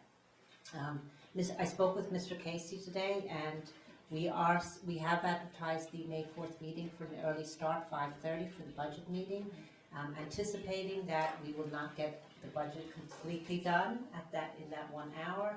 We would respectfully request consensus to advertise for a budget meeting on May 11th at 5:30. If we don't need it, we can always cancel it, but we could get the advertisement out now if the governing body is amenable. That will give us a full meeting to review the budget before the public hearing and hopefully final adoption on May 18th. So if the governing body is amenable, we'll I think council would appreciate a final review, so. Yeah, sounds good. That works for everybody? Thank you. Yeah, we don't want to do an all in favor of having Whatever you think. advertised for May 1st, May 11th. Yeah. At 5:30. Yes? Yes. Okay, thank you. Thank you, Mayor, and that's all I have tonight. Okay. Mayor, for the next meeting, I'm gonna, on a future agenda, there's a number of residential tax appeals that I'm gonna send up to the administration that have been resolved subject to the governing body's approval and consideration, and we'll outline those. Also, Village at Ridge is the residential development. They've made a request now for a developer's agreement, so that's escrow, the cost to put that together. So I'm going to ask the planning board attorney to work with our office on this because, as you know, it has a long history. Yeah. So, perhaps we can bring that forward first to answer any questions by the governing body, and then perhaps for approval. And the only other matter is there's two matters that have been filed against the township in Superior Court. They both don't seek any monetary damages, but I'll send an update for the administration and as well as the governing body on those matters for the packet for the next week. And Madam Mayor, if I might continue the theme of second chances. Absolutely. Councilwoman Eric did point out to me, we received an email today about the stakeholder input from the Passaic County Highlands Greenway feasibility study. This will be, it appears this will be an ongoing process. Steve Sangle, the chairman of the Environmental Commission, suggests that the Environmental Commission take the lead in this. It will be filling out a form, giving a contact person, and there will be a number of stakeholder meetings, and that person will go to the stakeholder meetings, relay the information back as time warrants or as it is needed, so that the township can have a cohesive effort to pursue this and monitor it as it proceeds. So if the governing body is amenable, I can email tomorrow and let the Environmental Commission know that the governing body would appreciate their handling this matter. Yes. Yes, absolutely. Thank you. Thank you. Okay. If everybody is done. No, Mayor, I have one more, because I just want to say to Councilwoman Lichtenberg's comment, My dog's name was Pickles too. Aw. I just never thought I could ever say it. He would be about 240 years old because I calculated it. That's It's funny. That's funny. That's pickleball. funny. That's funny. And you would be afraid of him now. Yes, I would. That's true. All right, I was gonna say, if everybody is done, I was going to seek a motion to adjourn. Motion adjourned. Second. Thank you. All in favor? Aye. Thank you. Thank you, everybody, for staying the evening. Thank you, Mayor. It's the greatest show on turf. Why would you watch?